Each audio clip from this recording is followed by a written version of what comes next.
Call to order the October 5th, 2022 City of Ellsworth Planning Board meeting. If members introduce themselves, please. Molly Friedland. Mark Rich, board member. Nelson Gill, member. John DeLeo, Chair. Rick Lyles, Vice Chair. Mike Agee, alternate. Patrick Lyons, alternate. Before I call for the adoption of the minutes, just in case anybody is in the audience on the item number 6, revision of approved subdivision entitled Woodfield Estate subdivision for Matthew Downs and Sarah White. That's been pulled from the agenda, and I don't think anybody's here for that, but just want to let you know so you don't have to sit here all night. To find out you don't need to sit here. Right. Okay, adoption of the minutes, is there any additions, deletions, motion for acceptance? So,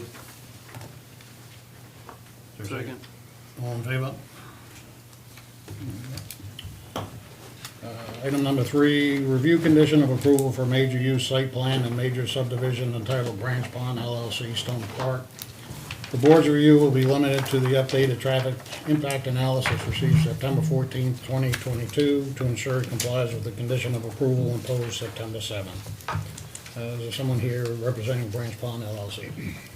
Andrew McCullough, representing Branch Pond LLC and Stone Park, and Kurt Thompson from Sebago Technics is on Zoom, and he prepared this traffic signal impact study for the project. Did you want to say anything to the board before we get our expert to respond? don't look at me, I'm just here for the ride. No, that's what I've been waiting for all afternoon. So is that it? No presentation, just here, read this, right? Yep. Okay. Go Go ahead. ahead. I looked at the conclusions, and the conclusions were essentially very concise, and based on the simulation results, the development would be expected to have an insignificant impact on the existing traffic signals at High Street, at Myrick, and at Hyatt Beachland. And in the PM peak hour, the results show that there are times where the queue from the southbound High Street approach at Beachland will extend up and past the proposed entrance. Only occurs occasionally under design hour volumes for the High Street corridor, and the queue will be below the distance between the proposed driveway and the signal the majority of the time. In scenarios where the queue does extend past the proposed driveway exit experienced a maximum queue of approximately 4 vehicles. And those were the two conclusions. Now there's table 2, which is a capacity analysis summary, and there are also the sim traffic reports that are included in the report.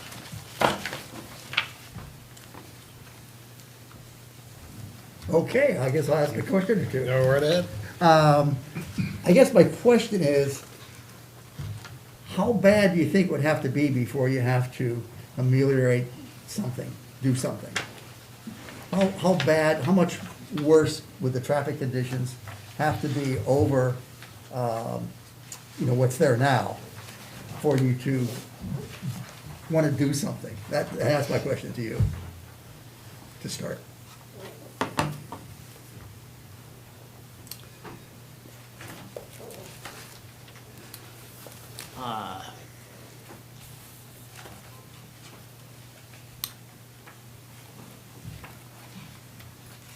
Are you asking about further queue?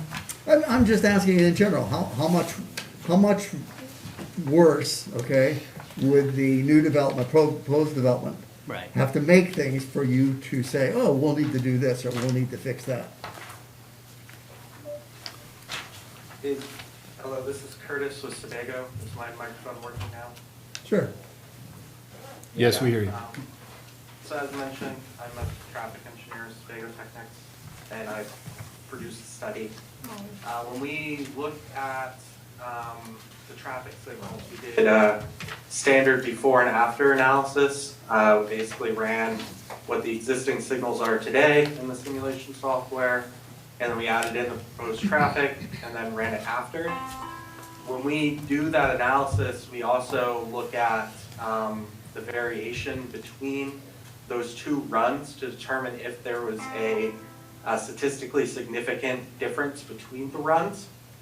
And for this particular development, there was not a significant difference between the existing and proposed. So essentially the proposed traffic did not have a significant impact to the signals that would cause a noticeable change in operations. A larger development would cause a greater change, thus a greater statistical impact, and would be flagged with a before and after analysis. Okay, well, I'm looking at table 2, right, which is your capacity analysis summary. And I'm looking at the PM peak hour with and without development. Okay, so the last several columns, okay? And I see level of services decreasing. Well, I see there's generally an impact of some sort, but I see level of service decreases for several of the intersections, including going from E to F, from C to D, from D to E, and one down here, which is not before and after, for the proposed entrance eastbound left, which is level service F. Now, all of those are bad, okay? So how do you respond to that, I guess? Yeah, so the simulation software that we're using is called Synchros, Synchros-based software and SimTraffic simulation software. As the intersections approach capacity, which High Street definitely is near or exceeding capacity, as indicated by having an 800-foot queue on the southbound there. The delay result, there becomes a very large variation between the simulation runs. Our study goes in a little bit of detail how we mitigate that problem. But for instance, one run could have a delay of 30 seconds, and the next run, just due to a different seed of how traffic's generated and how it goes through the network, could have 160 seconds of delay.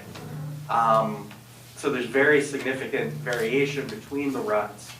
And as mentioned in the report, we go into detail on how we mitigate that as best as we can. But the reality is once you're over level service E, there's very large variation. So some of those examples that you pointed out, for example, for the buttermilk westbound through and westbound right movements that go from an E to an F and a C to a D, those delay level of service, what's shown in the table is the average.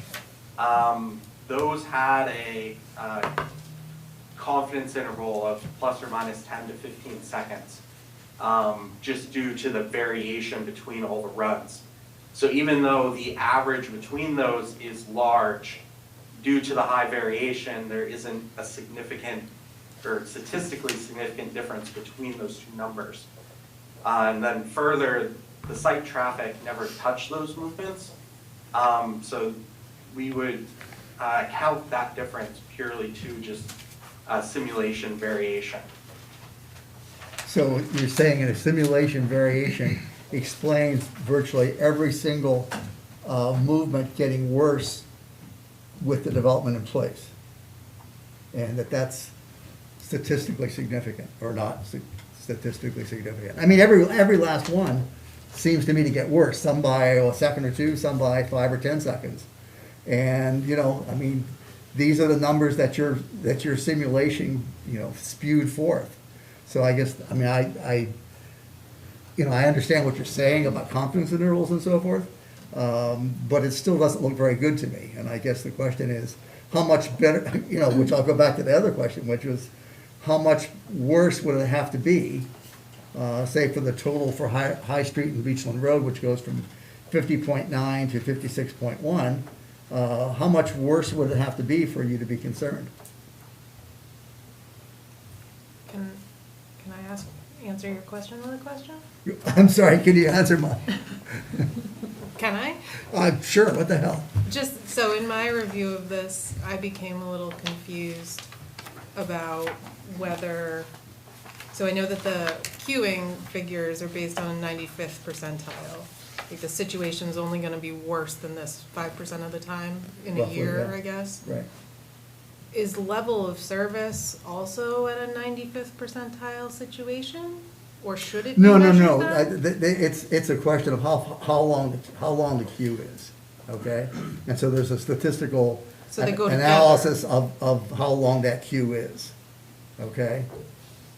And what they're saying is that the queue, 95% of that time, or 95% of that time, is equal to or less than the number that they gave us. And the level of service So, goes along with that. I'm sorry? The level of service goes along with that. In all likelihood, because if the cars are in queue and the queue doesn't clear, then they're being delayed. And so hence delay goes up. If delay goes up, level of service goes down. So you can't separate those two data, They're some different information. okay, because I'll also, for the board's benefit, point you toward Article 9, we have a section on level of service. You can't decrease something more than 2 levels, or in any case, to D or below. So that's There you go. And that seems to me to be the crux of the problem, because there is that exact thing written into the, our standards, if you will. And based on Table 2, it would appear to me that, that standard has been exceeded, or whatever, however you want to phrase that. Anyway, but the point is that the service has degraded enough, okay, to put it in non-compliance with the standard. How about that? Is that not correct? I can speak to that delay also. For this analysis, we chose the design hour of the traffic signals, which in this case took the roughly the average of the last part of July and first week of August. We took that average and then we increased it by a standard deviation, which in that case is roughly the 84th percentile of traffic volumes. We do that for traffic signals so that only 15% of the time in that peak month, the volumes will exceed what we're planning. That, the signal design hour is higher than like a more typical like average design hour or 30th highest hour, which is what was used in the initial traffic impact study that we prepared last spring. I'm sorry, you say your number is higher than the 30th highest hour? These volumes are about 10% higher than the 30th highest hour. And we felt that was appropriate for evaluating the queue due to the concern of the queue being in peak conditions up to or past the driveway. And where we were also looking at the impact of the signals, it seemed appropriate to pick the signal design hour, what we use to retime the signals, rather than using a like planning study hour like the 30th highest hour or an average design hour. I'm sorry, so do you have data that tells you what the 30th highest hour is?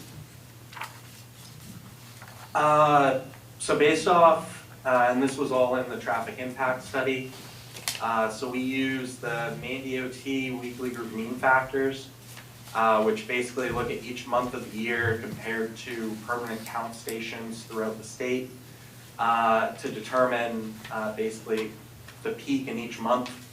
And then using that information, you can figure out what the 30th highest hour is. So in our traffic impact study, we determined that to also be the later part of July.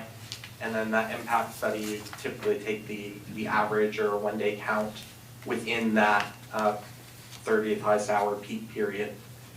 So the bottom line there is you really don't have data that supports per se that that's the 30th highest hour or anything like that, because you don't really have data that whole time. So you're saying that we're do a best guess, which I get, for this and for that, for the other thing. So it's best guess on, it seems to me, best guess on best guess on best guess. Whereas you really don't have data for the 30th highest hour, do you? I mean, have you done, has a daily count been done at that site at different times of the day for a year? Because that's what 30th highest hour means. Right? Yeah, and in most, this is kind of a unique situation, but in most planning studies and most traffic impact studies, you'd be looking, typically that's the best that we can use is the weekly group mean factors. I'm sorry, say This again? particular site has the benefit of having video detection at High and Myrick, just to the north of it, that does have continuous count data.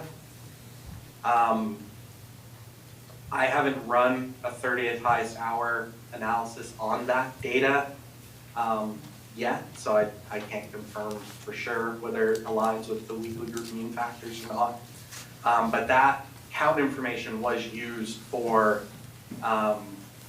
both the traffic impact study when pulling the average volumes for July, and for this study when we did the queuing analysis. So, I guess sometimes we seem to be really trusting statistical analysis and other times we're not. Is that kind of what I'm hearing or not? You know, you're saying that some of the stuff in table 2 can be discounted because of statistical analysis, or vagaries in statistical analysis, whereas the 30th highest hour is, the way you've estimated it, is okay statistically. Is that pretty much it? Well, they're different. One is looking at the volumes over a year, picking out a percentile or the 30th highest hour. The other is doing a hypothesis test. They're different applications of statistics. Really? A hypothesis test? What hypothesis are you testing? For the before and after analysis, the hypothesis test is if they're the same or not. It's the same or not? Is that reported, is that in the report? That information? I believe that there's a paragraph describing it, yes. So the results of your tests are there? Summary of the results are, but not the results themselves. We can provide that if you'd like.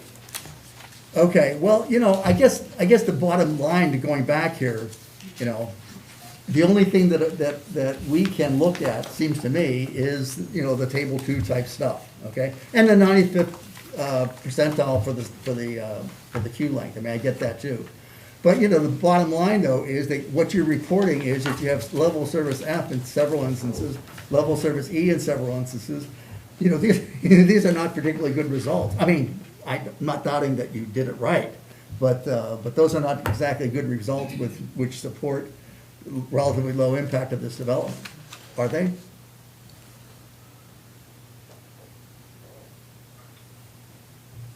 I mean, all I can say is based off our statistical analysis, the development didn't have a significant impact.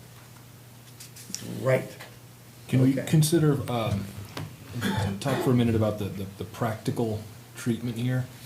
Well, I was I don't have your gonna- but expertise, that was but it seems to me that the practical treatment would be a right turn out of the complex. And so therefore an enforcement of that, I mean, I'm trying to imagine what could possibly be done in this situation, and I'm feeling like a no left turn sign would be the enforcement. But I also feel like, the risk of speculating, the exiting traffic from the development would self-regulate in the sense that if it does start a queue of 4 vehicles, I feel like the first person would probably turn right at that point if they're. Perhaps so. I mean, no, and in terms of amelioration of the impact, Yeah. I think about the only thing that the developer can do, quite frankly, is to do something with a right turn out. A with a forced right turn right. only on the exit, okay? And that's notwithstanding that, you know, the traffic in this area is a mess. I mean, it really is, okay? And if you say, gee, they can't have this development because the traffic is a mess, then you're never gonna have any development along that road, okay? So that's a kind of a given. So I guess my view would be, you know, given statistical vagaries that they may have, and I don't know whether we can do this, but in terms of you know, whether there's gonna be a problem with cars coming out of the development, okay? Is to say, okay, fine, let's kind of go with what you said, and this is one option. Go with what you said, but if at some point down the line, within reason, I mean, like 30 years from now would not be within reason, but a year or two would be, okay? And if we have serious problems, you know, if there's an accident history that occurs there, if there's queuing or other bad kind of violations that occur there, then the developer has to do something for the right turn, for the exit, okay? Right turn enforcement. Which would be channelization, well, because enforcement's not, I mean, just simply saying, don't do that, okay, is probably not gonna cut it, okay? But if you have channelization, that may not always cut it either, okay? But at least it has a better chance of like, somebody saying, oh, gee, there's a sign there, I guess I won't turn left, you know? But if you can't turn left, or it's very difficult to turn left through By channelization. channelization, you're referring to like the triangle. Yeah, think about it, if you remember, there's an exit from Katie Provisions and Correct. Global Beverage, We okay, did that goes that. on to Bar Harbor Road, Yep. okay? And if you go up behind Global Beverages to turn either way on Bar Harbor Road, you find that you really can't. Right, there's essentially a raised guide. Right, and the left turn in is also difficult, okay? So, but that's an example of what I mean by channelization. I mean, there's a physical barrier there. We did that at what was the LL Bean exit. Mm-hmm. We created an island there and then allowed for right turns in. Yes. Right, and right turns in aren't a problem. No. I mean, correct. that right turns in aren't a problem, right turns out aren't a problem. I mean, really. Right, Okay? right. Left turns in are a problem, left turns out are a problem. And that's always the case. Yeah. I mean, if you're gonna look at one versus the other, it's always the case, left turn in and left turn out is gonna be the problematic one. Like, Go ahead. Wouldn't, if this development, you could only take right turns out, wouldn't that only worsen the situation at the light? That, if you now can't send any traffic. Yeah, but it has to do with it really, I see your point. At the same time, okay, it makes that movement safer, Yeah, okay? It may actually be a little more congested on the light, I mean, I'll grant you that, okay? At the same time, it's like, okay, do I have an extra few cars there versus making left turns out across traffic, across an oncoming lane, and then merging with the lane on the other side? You know, it's better. yeah. I think, in my opinion, less informed than yours, but in my opinion, I think it would be overall safer, and I don't believe it would necessarily add to the congestion if the theory is that they're gonna go all the way around the block, and then they're gonna come back to the light from another direction. It is more inconvenient for the tenants, because they have to go around the block, and they have to travel, eighth of a mile instead of 150 feet, but it would be altogether safer and better controlled than the crossing the lane. Yeah, and that's why, and I realize that we can't do this, but that's why the, some sort of right-of-way, driveway, whatever that goes back to whatever the street is that runs Correct. parallel to High Street. Kingsland. If that could have been done, that would have been a better thing in general, because, folks would do that more easily. Anyway, so I guess my view is that, while I may well have questions with some of this, it gets pretty technical, okay? And I am kind of loath to say, well, you can't do this because of what I said before. If you do that, then you're really on board with basically saying you can't do anything on that stretch. So the question becomes, can we either A, just go ahead and preemptively make a right turn channelization, okay? Or B, let it go for now as designed, with the idea that if it gets bad, whatever that means, that then it will put one in after the fact, like, a year down the road. Elena, can we legally do that? I was just gonna ask Patrick, and, I mean, the parking issue, it's in the ordinance that we could have a 2-year review whether, reduce the parking requirements. So a Can we 2-year put a review? review in here for this? I don't see why we couldn't. It's a condition of approval. Just say, we'll review it after 2 years or whatever. I mean, traffic and safety is public health and safety, and the city has a lot of authority to, just because we don't require it now, if it's determined that this exit an entrance is making, traffic significantly worse, then, the city has the authority to require conditions to improve it. Who do we dictate, if we did that, who do we dictate to make that I'd put, Well, I make sure you think- put it on. recommendation? I or- think the first question is, was the study provided, did that answer the question? And to the extent it answered the question and you have the information you need, does it satisfy, I mean, the question was either you show there's no impact and carry on, this is now resolved, or something else, which is come back to the board with solutions, which, like, it's probably shouldn't just happen tonight. Well, no, I think the condition of approval was that Andrew would come back and the choice would be that there's 3 lanes, 1 lane coming in, 2 lanes going out, or 1 lane going in and a right turn coming out. That was where we left it with our condition of approval, so I don't see the need of this coming back to another meeting. I think the narrative needs to be on the Mylar before you sign it. As to what. Or they're gonna do. alternatively, the developer can just say, fine, I'll put a channelized right turn in there, boom. So that was, okay.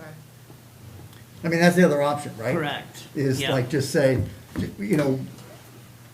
mean, that's fine. and that's more clear cut, to be sure. Because then Okay. we don't down the line have an argument like, whoa, did it get worse or not, okay? Yep,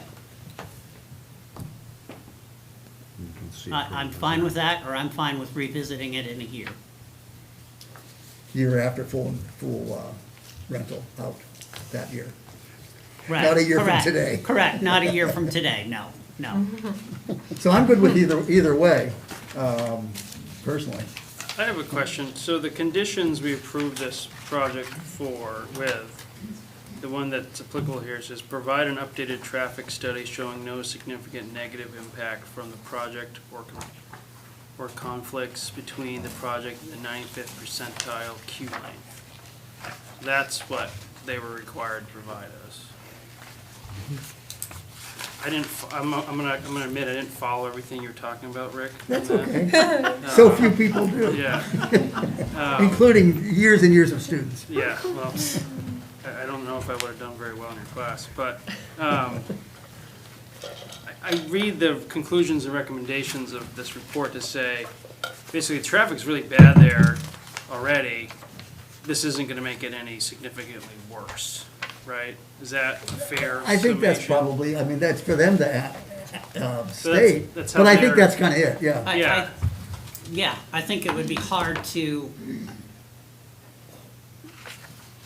it's gonna be, it's gonna be hard to see the change that they're quantifying in the report, frankly.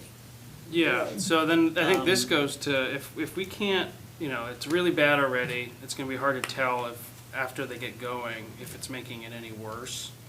So the problem means if we're worried about it, and we wanna impose a condition of a right turn channelization, we should do it right now, rather than waiting 2 years to get data that's, that I won't know any better than, than now. Right, yeah. Well, but the thing is, I mean, basically, their conclusions say one thing, table 2 actually does say something else. That, you have all these movements that are level service F or E.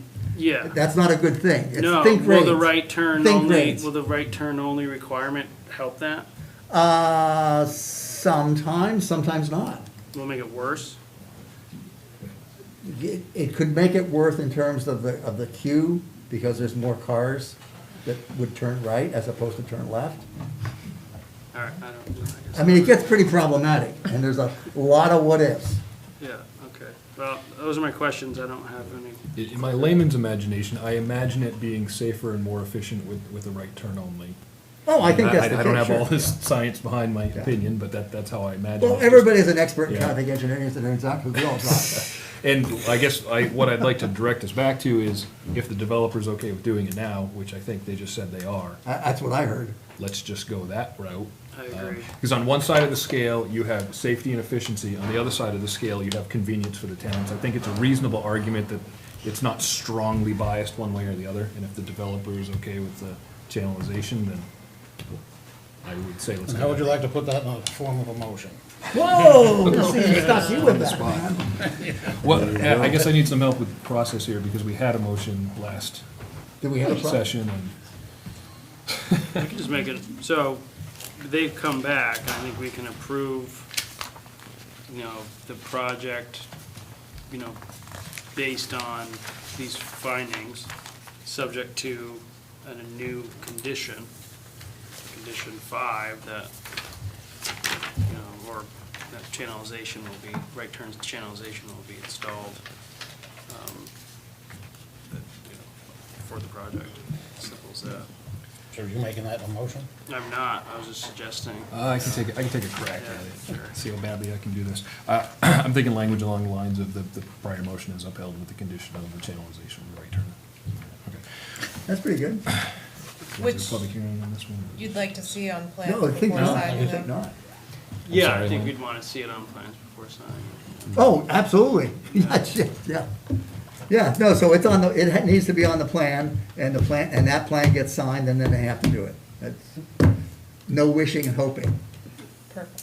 I'm ready when you are. So that was a long way to get to that one thing, All right, sorry. I move that we find the approval for major use site plan and major subdivision entitled Branch Pond LLC, Stone Park, previously taken on September 7th, 2022, to be complete with the condition that the developer has agreed to a channelized traffic pattern exiting the development with only right turns allowed. Second. All in favor? Unanimous? Thank you. Our pleasure. Always a pleasure fencing with you. I wish it was 30-plus years ago when I was just out of my traffic classes. We're teaching the same stuff now, it's no big deal. Item number 4, sketch plan review for major use site plan and major subdivision entitled Old Mill Property Development for applicant Tim Stone and owner Arbor House Properties LLC. The proposal is to create a 10-lot major subdivision and a campground. The subject property is approximately 30-acre lot located at 30 Old Mill Road, tax map 41, lot 53, in the neighborhood, urban, and limited residential shoreline zoning districts. Is there someone here representing the applicant? I'm Tim Stone. Could you- Scott Bradshaw, I'm on the phone here. Okay. Before I turn it over to you guys, I just wanted the audience to know, because I suspect a bunch of you are from North Street, that this is a sketch review. There's no decisions made tonight from the board. So just to let you know, there's a public hearing, you'll have an opportunity after the presentation, that if you do wish to speak, you'll be given that opportunity. But like I say, there's no decision whatsoever made tonight. Mr. Stone. I think Scott has a presentation. Okay. That's fine. I think I'm sharing my screen. Can everyone see it? We only see you. Can only see me. Okay, let's see. How about that? Now we see hardly anything. Oh, there you go. Yeah, we got it. Share. Is it showing a PowerPoint presentation? Yes, it is. Okay, great. Hey, right screen. I got three in front of me. Good. Well, thank you for everyone's time today. And yes, we do know this is a sketch plan meeting, and no decisions will be made out of it. But just looking forward to hearing input from the board and possibly the public on our proposed project. And We did appear before the board for another property on Bucksport Road back in April of this year, another sketch plan review. That property we didn't end up closing on, but we've got this new property at Old Mill Road that we closed on in June, and yeah, we're excited for the possibilities of this project. So just an outline of what we'll be going through today, just a little bit of who we are, the vision for our development, summary of the development, and then just some looking at some of the details around zoning, density and setbacks for what we're proposing, and then just some examples of what we've got, what we'll be proposing, and then as well as a project implementation schedule. So who we are, we're Arbor House Properties. That's consists of 3 families. The Stone family, Tim there in person, and the Krivenin family. Matt is here in Billings, Montana, and Matt's a professional structural engineer. Tim is a builder. And then I'm out here in Bozeman, Montana, and I'm a professional civil and environmental engineer. So that's who we are. What we're proposing for this development, for our vision for this development, is really a low impact, low density treehouse dwellings and campground development that maintains the natural character of the wooded property and preserves the riparian area while providing short-term rental guests a solitary, peaceful experience, and also benefits the Ellsworth community. And so our location here is off of Bangor Road here, and over by the lobster market here. And off of this map doesn't show it well, but Old Mill Road kind of goes right up here. And we'll get into some better maps. But action is completed today. Like I said, we purchased the property in June. We've gone through applicable city and state ordinances, prepared a sketch plan, and gone through some financial forecasting, and secured a loan. And then we've been through the sketch plan review with the city staff. And just a summary of the development, we've got, we're looking at 9 residential lots, kind of on the east side of the property, and then to the north side of the property, and then a campground lot on the south end of the property. Maybe I'll pull up a PDF that we can kind of zoom into a little bit better. So, Can you pop your screen out so it fills the vein and, there you go, that's better. yeah, is that better? Better. Good. So, yeah, we got Bangor Road here, North Street here, 179 here, and then Old Mill Road off of that. Just at the end of Old Mill Road currently, there's an existing carriage house. So it's a garage slash shop on the first floor, and then a little unfinished apartment over that garage space. And that's what's out there now. That existing building has a septic system and a well. But like we referenced before, it's about a 30-acre property. And what we'd be proposing is 10 lots with 9 residential lots from the east side here, wrapping up to the north side, and then 1 lot around Carriage House that would be a campground lot that would have 6 different campsites.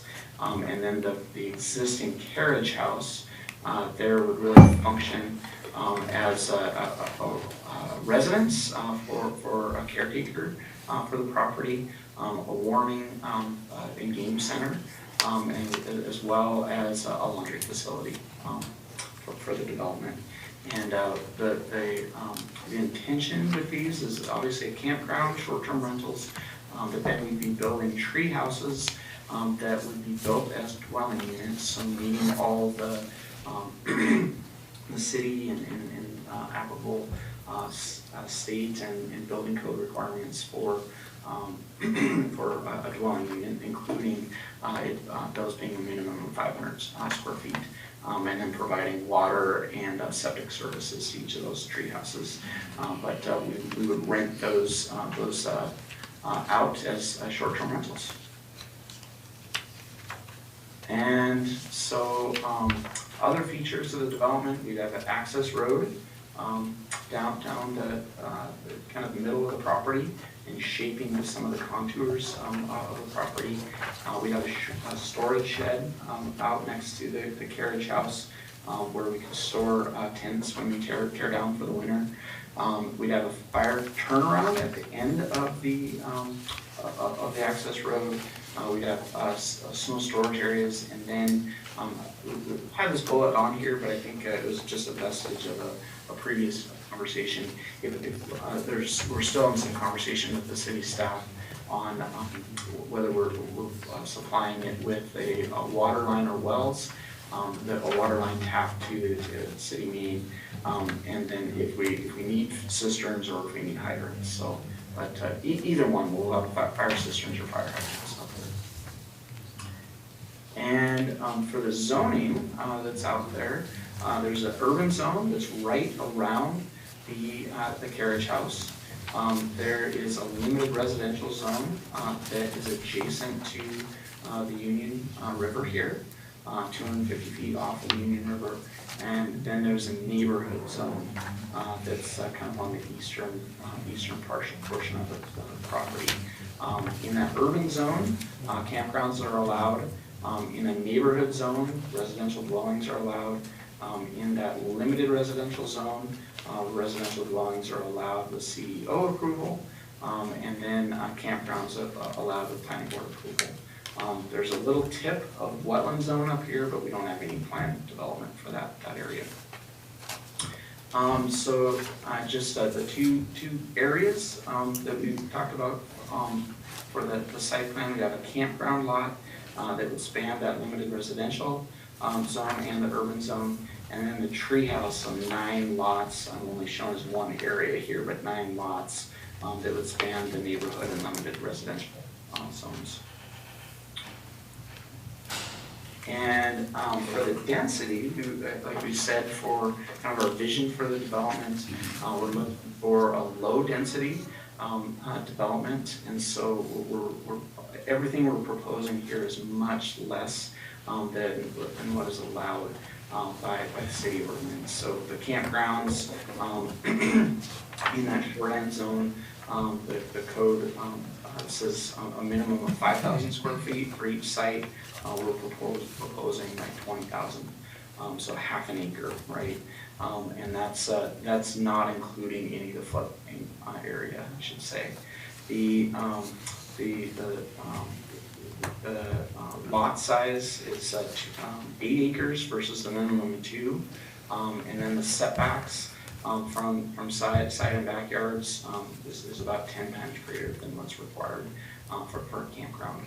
For the setbacks from the Union River and the existing wetlands out there, we have not had any wetland delineations done, but what is shown on this site plan, these kind of green hatched areas here, that's from a national national inventory map that are just very basic, but we will have plans to get a specific wetland delineation done. And wherever that lies, we'll maintain those required 100, at least 100 feet off of those the river and the wetlands. For the treehouse lots, we're looking for the worst case. We had a proposed 1.27 acre lot, and the code requires 0.46, so about 3 times better, right, or bigger than what the code allows. But then on average, we're averaging about a little over 2, so almost 5 times larger lots than what's allowed by code. And then for setbacks, especially from that east property line that is adjacent to several residences over on the east side of the property, we'd be looking at providing around 130 foot of setback from that property line versus the code required 20 feet. So about 6.5 times greater than what's required. Again, what we're going for is that low density. We don't want to pack in everything we possibly could fit on this site. Rather, our goal is to have a development that is very naturalized and peaceful for our guests. Scott, So- you mentioned that the tree houses are gonna be for short-term rental. Are you looking at a maximum number of days that would be? A maximum number of days. You know, we haven't necessarily considered the maximum number, but I think there are some state requirements on that. I want to say it's 30 days, I think, is a state requirement on that, but we would follow whatever the state requirements are. Along those same lines, I get it, the short-term rentals, is it short-term rentals throughout the year or just, in season or what? Yeah, so for the campground, to kind of get to what those would kind of look like, those camp tent sites, would be likely a canvas tent type of thing, that those would be seasonal, that we probably would have some heaters and things like that in them to extend the shoulder seasons a little bit, but they're definitely not meant for winter use. But for the tree houses, again, we'd be building those to meet all the requirements of a dwelling. So having a heating source and all that type of thing, being insulated, and so that they would be meant for full season use, and we'd provide plowing and everything like that, snow shoveling around the tree houses, things like that for access. Does that answer your question? Yeah, for that part, sure. Yes, it did. Yeah. Good. Are we asking So more ju- questions? Or are you done? Yep. Oh, go ahead. No, if you have more to say, please say it, Yeah, Or, no, that's all I had on that. Okay. On that particular issue. I was there's a few more slides. Okay, fine, do it. And maybe we can get to larger questions. So this is the existing carriage house that's out there. It was built in 2006. Obviously, it's in some rough conditions. This spring, we've got some plans to get it improved. Soffit needs replacing, and it obviously needs painting. So we've got plans to do that this spring. And that, again, that carriage house would be kind of the center of the campground area, and it would provide housing in the apartment above for a property caretaker, and then the bottom is currently a garage that has some facilities for laundry that we'd use for a laundry facility, but then we'd likely put games and a place to warm some hot chocolate type of thing down in the bottom there for guests. So that's what's out there right now and what we'd be improving. Here's just some examples, right? This isn't exactly what we'd be building, but just some examples of what we could be building. And obviously we'd be working with the city through the building permit process once we get to that stage, to ensure that we are building these to the standards necessary. But in general, you probably heard a lot about tree houses and the various forms, and like some of them can be anchored to trees, and for our purposes, we would not be doing that. And this picture is a good example that rather than anchoring to trees for the tree house, we would be constructing concrete piers in the ground, and then stilts on top of that to build the tree houses. And that's where Matt is one of our partners, is a structural engineer, and will come in very, very handy there. And but that's kind of our plan. plan with the tree houses is to build them very robust on stilts rather than anchoring into trees. Are these also seasonal, same concept as the tent? You'll shut them down in the winter?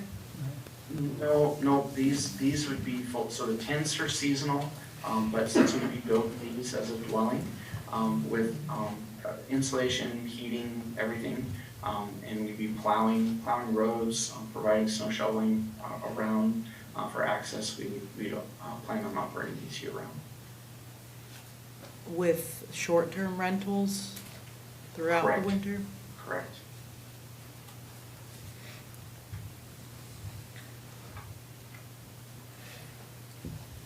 I can't quite remember, I think in the tree houses, so, I mean, these are, I mean, basically gonna be 500 square foot apartments, so to speak. I mean, fully functional as far as a kitchen, bathroom, bedroom. I mean, could you give us a little more information? Because I think, if I'm not mistaken, the last plan might not have included like a full kitchen, or at least a kitchen you could cook in. Yes, no, and that's very much the case, so I think and good memory, because when we presented for the Bucksport property before, just based on conversations with the city staff at the time, we were thinking that for that particular property, that we'd want to go the route of being classified as everything as a campground, so our tree houses as well, being classified as a campground. And so we were kind of going away from the designation of, having full kitchen and full bath and all that type of stuff. We were very much proposing something more like what you'd find in a camper trailer, right?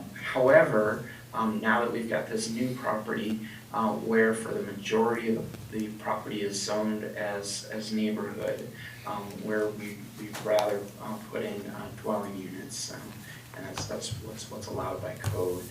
We would be building these a little bigger than what we were proposing for the Bucksport Road. For the Bucksport Road property, I think we're proposing somewhere around 300 to 400 square feet. For these would be that minimum of 500 square feet is allowed by code. As you said, yeah, we kind of have all the workings, right? So kitchen, bathroom, bedroom, living area, dining area, all very compact and small, right? But likely all those elements in each of the tree houses.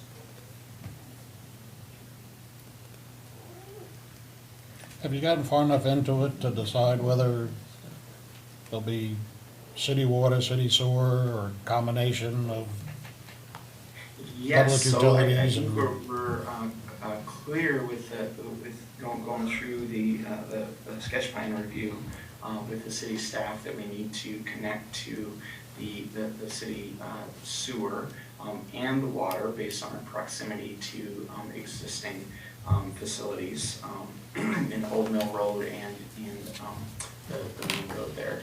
And but I think so we will be connecting to both of them.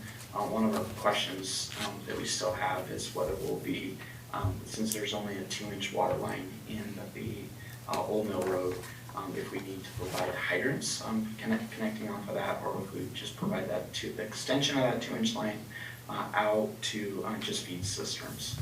But all that to say, we will be connecting to both of those public services. What are the grades like on the road that you're proposing that has the cul-de-sac at the end? Yeah, so I mean, I think it's hard to tell on here, but there's quite a bit of topography over the property. Maybe I've got a version of this that I can't remember if I do. No, I don't. So there is a decent amount of a hill basically here. In general, the property slopes down from the east to the west to the river. I believe there's about 30 feet in general from this east side of the property to the west side to the river. That's just approximate. But then in this kind of center area, it definitely gets, there's kind of a mound, here, and it gets a little steeper as it goes down. Just, looking at some very general, topography available, some GIS topography available. This road, kind of is shaped, so that we follow, the contour of the land as best we could, and having that, fairly flat. Obviously, we need some, grade, associated with that to avoid ponding and things like that. But as much as we can, have it fairly flat. But in this area here, it's probably gonna have to go up a little bit and then come down, but nothing too extreme for grades. How extreme is that? For around that area, I'm guessing like 5 to 6%. Again, this is just a conceptual plan, and once we get a full survey done of the property, which we were waiting to have done until we had some of these preliminary conversations with the city. But once we have that full survey done, we'll be onboarding a civil engineer, and I'll be working with them to fully design that road for what those grades would be. But that's, my guess is, just based on that very rudimentary topography that we have available from various GIS sources, that it'll probably be somewhere around that 5 to 6% range for grades in that area. For the majority of the road, I think it, be more like 2 to 3% grades, so fairly flat. So we'll need to see profiles and so forth of those roads. Yep, in totally the next step. recognize More that. formal I'll step. wanna. And I get do that too. it's still just best guesses, but we want to move beyond that next time, right? I'm sorry, I didn't hear that. I was just saying that you're guessing and so forth, and I get best guesses at this point. That's all well and good. Then that's the next phase, though, we'll need to see. Yes, yep, Way and more that's detail. so for our next phase will be a detailed survey of the property. Right. And then go to the Gotcha. full engineering design of the road, so. And have you gotten far enough into, for example, wetlands to say whether the road that you show on the site plan is that where it's gonna be, or is it possible that it'll move because of wetlands, or have you gotten that far into it? Yeah, so again, the wetlands I've shown here, so these green hatched areas, that is just based on a national inventory map.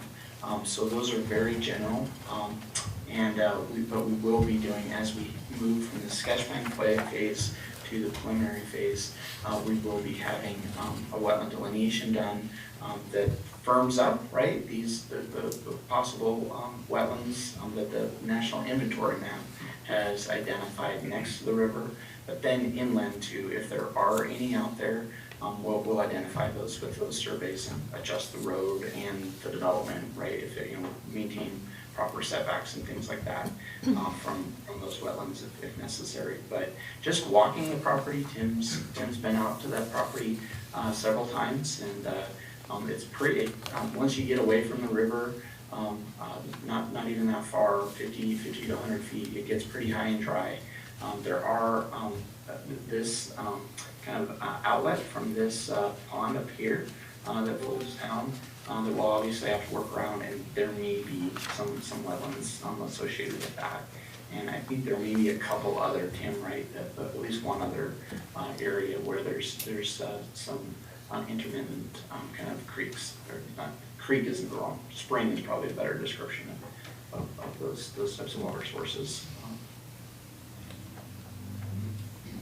Go ahead. Sorry.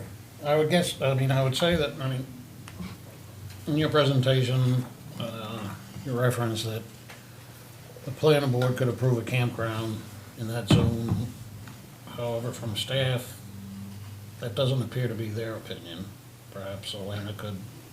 So I believe in the urban area, it's just allowed, right, Elena? And then in the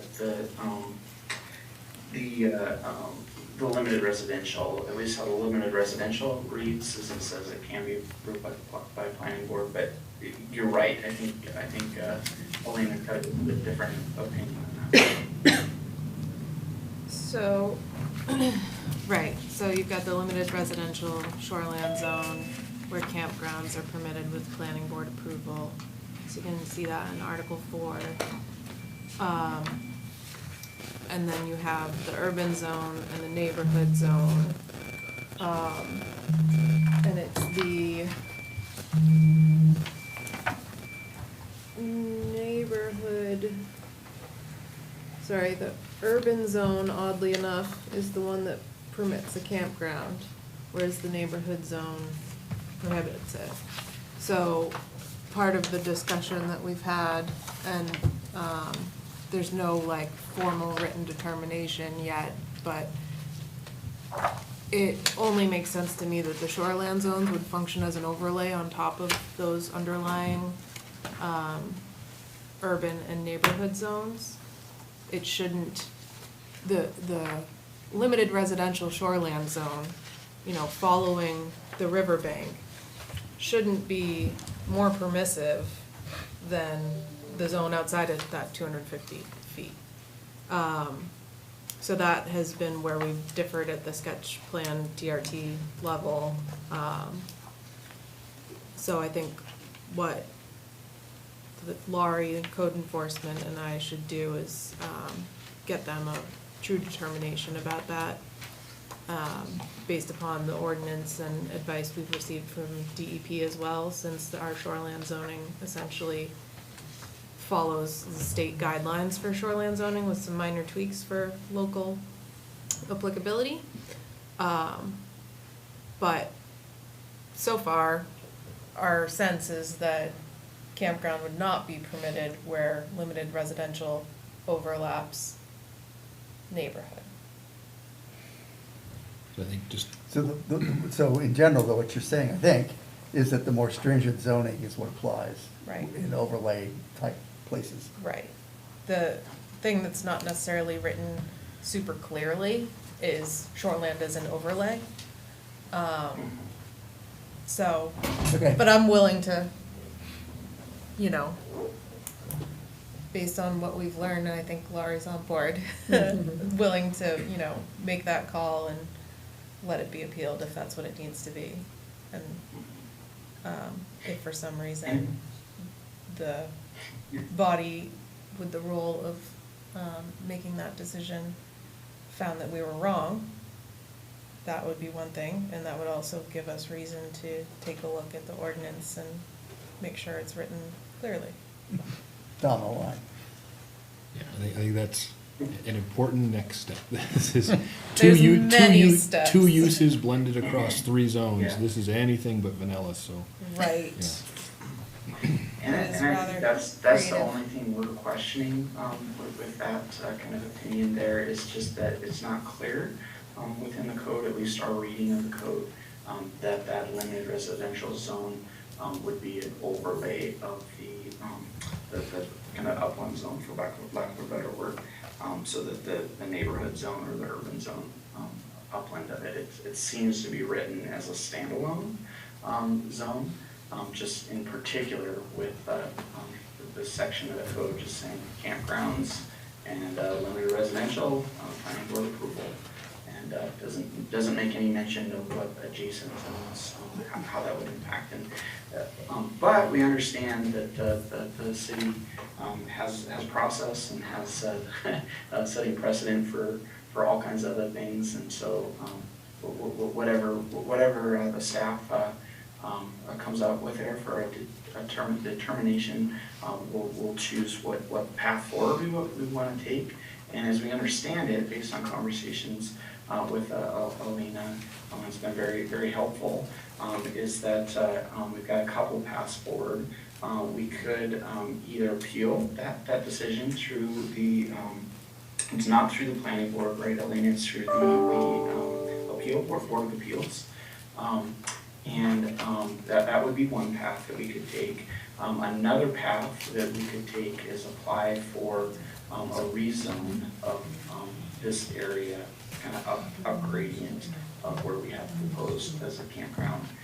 And the idea there is that we would rezone this small triangle as urban, so extending this urban on. But I think what we do with that, our only intention with taking such an action would be to then allow a campground in this entire area. We could write covenants in that would say, hey, after the initial subdivision of this lot, or this area into 1.5 to 2 acre lots, no further subdivision would be allowed, that type of thing.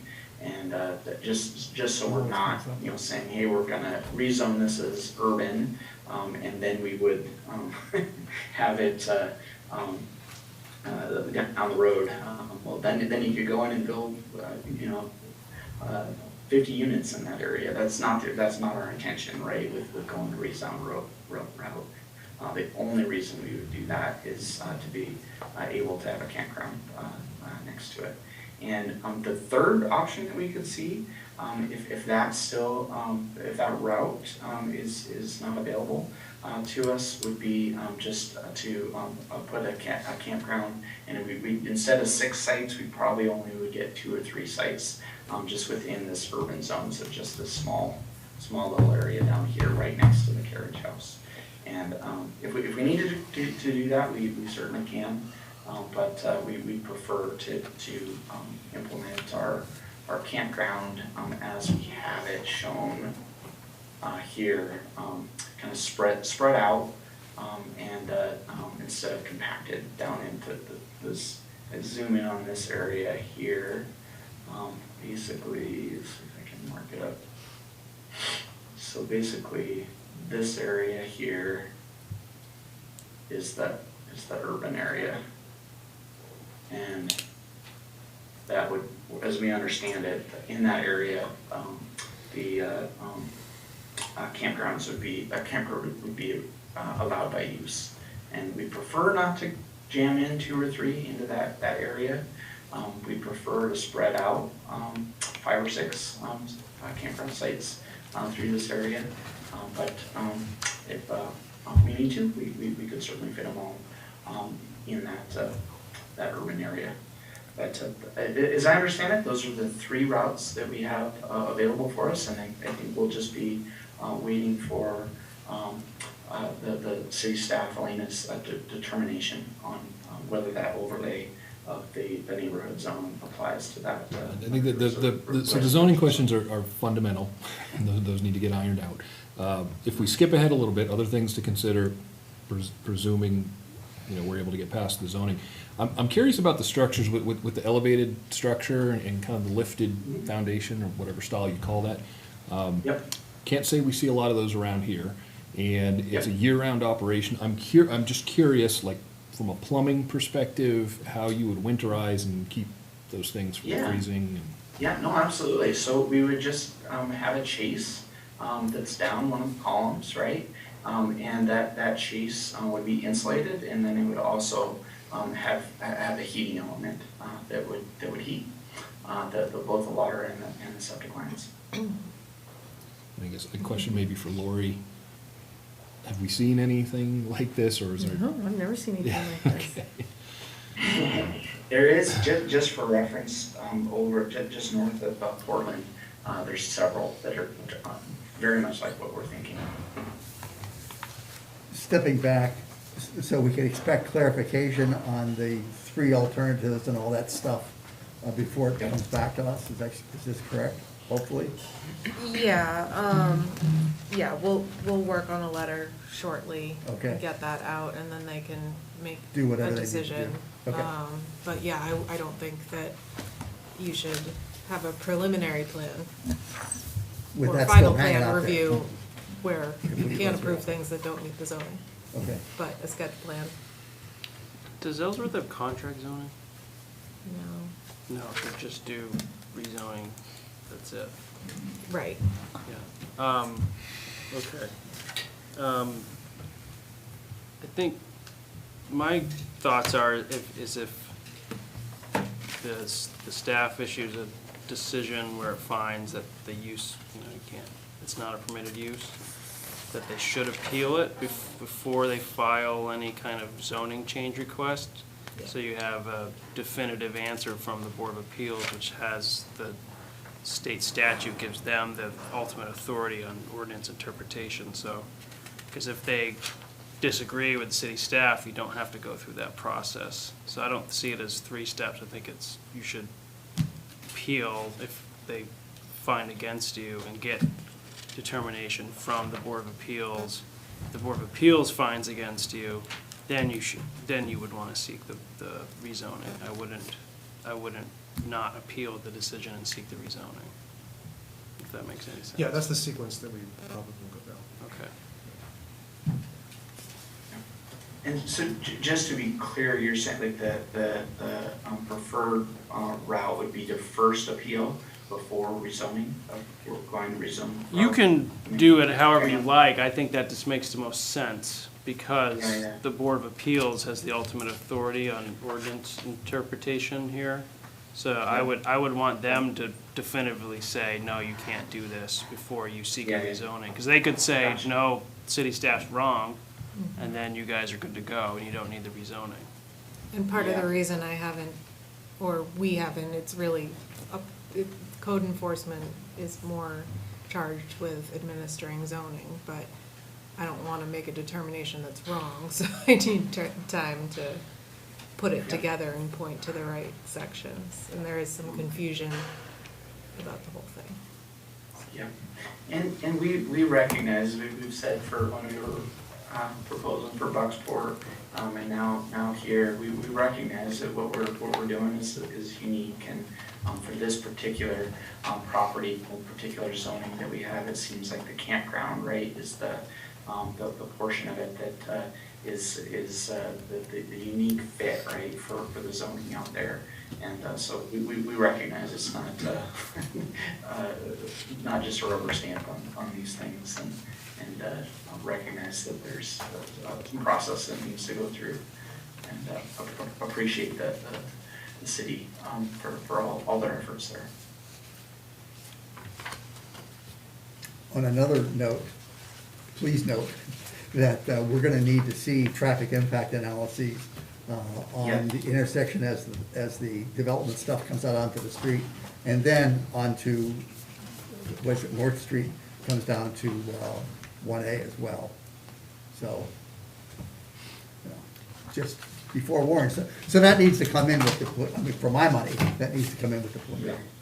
Yep, no, the staff brought that up in the sketch plan review. We're aware of just, it sounds like it was maybe 5 years or so ago, geometry here was changed with this leg of North Street was not here, and it just was Falls Court here, and that was obviously geometry that resulted in some poor conditions here. And we know this is in an intersection of interest, right? There you go. An intersection of interest. I think that covers it.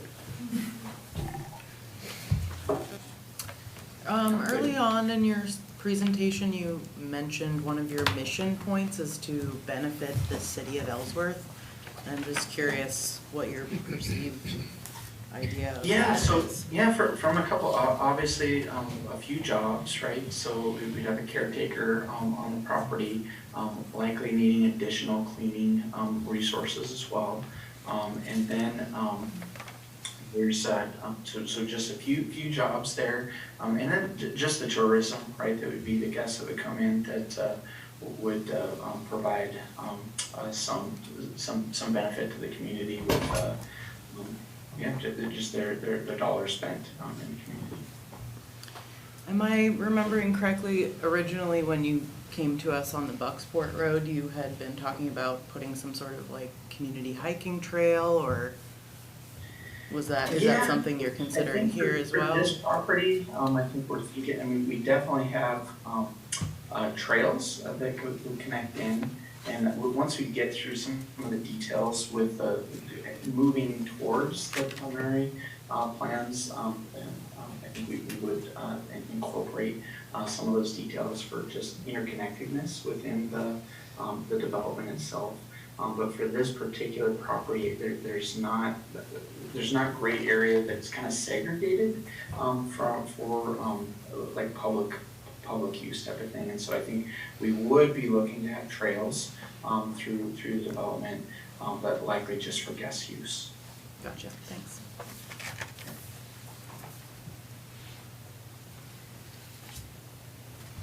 Okay. Anything else from, any other questions from The board? other I think he's thing got a we'd few be more looking to have slides, is a pavilion, just in the campground area. I'm sorry, was there a question? No, I was just asking board members if they had any questions, or if you're done, Scott. Yeah, I just have one more slide, so Yep. just, Okay. I think what we've said, so for some of the next steps here, so tentative timeline, we've got some, the preliminary plan to move towards, right? And we need to get a wetland delineation done, a survey done, traffic impact study, and then those preliminary plans, and then finally moving to the final plans, moving through that subdivision process.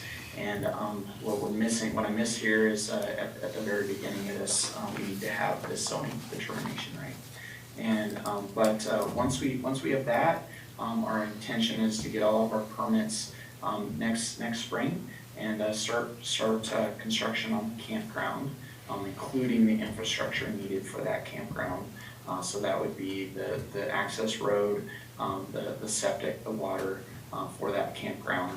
And I'm trying to get it operational by next summer, and then really starting our first tree house next summer to fall timeframe, and then in the following years, probably 2 tree houses a year would be kind of our rate of growth or rate of build.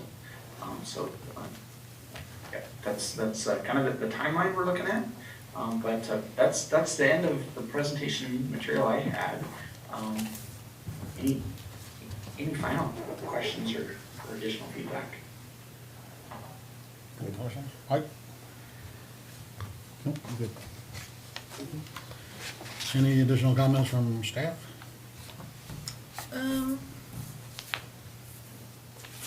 I think along with, you mentioned the need to look at the traffic, I'll also be curious of how people might navigate into town on foot or on bike.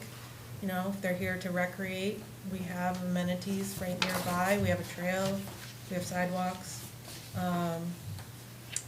So something to think about. And And something the we. trail is literally right there. It's You know, the rail trail is right down the road. And the sidewalk is on the other side of the highway, but it goes all the way here. And then Shore Road is a popular walking area, although it's not improved for that.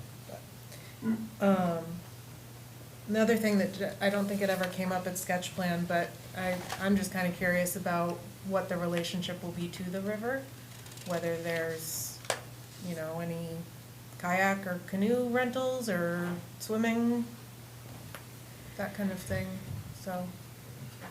And you know, what we're thinking, and maybe Tim can speak more on it, but I don't think we necessarily look to like encourage any of that, like with docks or, you know, access areas down to the river or rentals on property, available on the property. We don't necessarily want to be in that business. And, I mean, obviously guests would have access down to the river, and but we certainly would encourage that type of activity. I'm not sure you'd want to encourage swimming. I don't imagine when Graham Lake opens up to feed Leonard's Lake, it's a big wall of water, but, you know, if you have kids wading in the water and all of a sudden they open Graham Lake to feed the hydro dam, that may not be a good situation. Lori, Absolutely. Lori, does creating access to the river, is that an issue concerning shoreline zoning and creating an access like that? You can have a 6-foot meandering path per lot. I'm That's, sorry, 6-foot meandering path? Okay. Well, watch those And I paths think meander. that's all we would envision, right? Is kind of pathways, not necessarily like boat access, you know, ramps or anything like that. Nothing like that. Scott, I just wanted to, I mean, your plans call for a laundry unit in the carriage house or whatever. I wonder if any thought has been given to, I mean, you have a couple of grocery stores close by, and you have a paved path that goes right by one of them. You know, can something be encouraged to perhaps the campground provide electric bikes or three-wheelers, so if somebody wanted to go to the Trade Winds or Falls Market, they could do it by bike instead of driving their car? Sure, yeah. Yeah, I think those are some business considerations that we could consider as we continue to develop our model. So the estimated construction, the tree houses, 2 per year, over 5 years, I guess. Yep. Are you thinking building north to south, south to north? And specifically, I'm curious about the implications if there's attachment to city water and if there's attachment to city sewer. Yep. Because I'm not sure the town's gonna wanna do 5 projects. So how are you imagining the build-outs, two per year? Yeah, so, I mean, I think, and just with it, and we should clarify on that connection, our understanding, we'd be connecting to the city, public, water and sewer, in Old Mill Road. But then beyond that, for our development, it would just be private. So we'd privately build, privately maintain. And that's our understanding, maybe require, further clarification there with city staff, but that would be our understanding. But for just the phasing of things, if we were to build this campground, first we would build this section of road first, and then the section of water and sewer up to this point, and then that first phase of build out for that infrastructure would serve the campground, and then these first couple lots for the tree houses.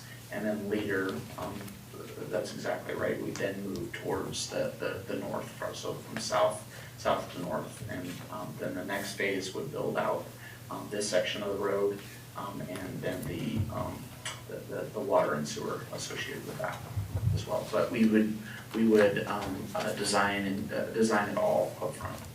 If that makes sense.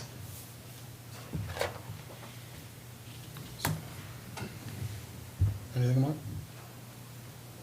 Did that answer your question? Yes, thank you. I will open it to a public hearing, and just one kind of rule for the public hearing. Our rules stipulate that residents and taxpayers have first crack speaking, and then non-residents, non-taxpayers. So if someone would like to come to the podium, state your name and the town you live in. Any? Yes, certainly. I'm Bruce Kaminsky, 18 Old Mill Road. I am the closest abutter along the road.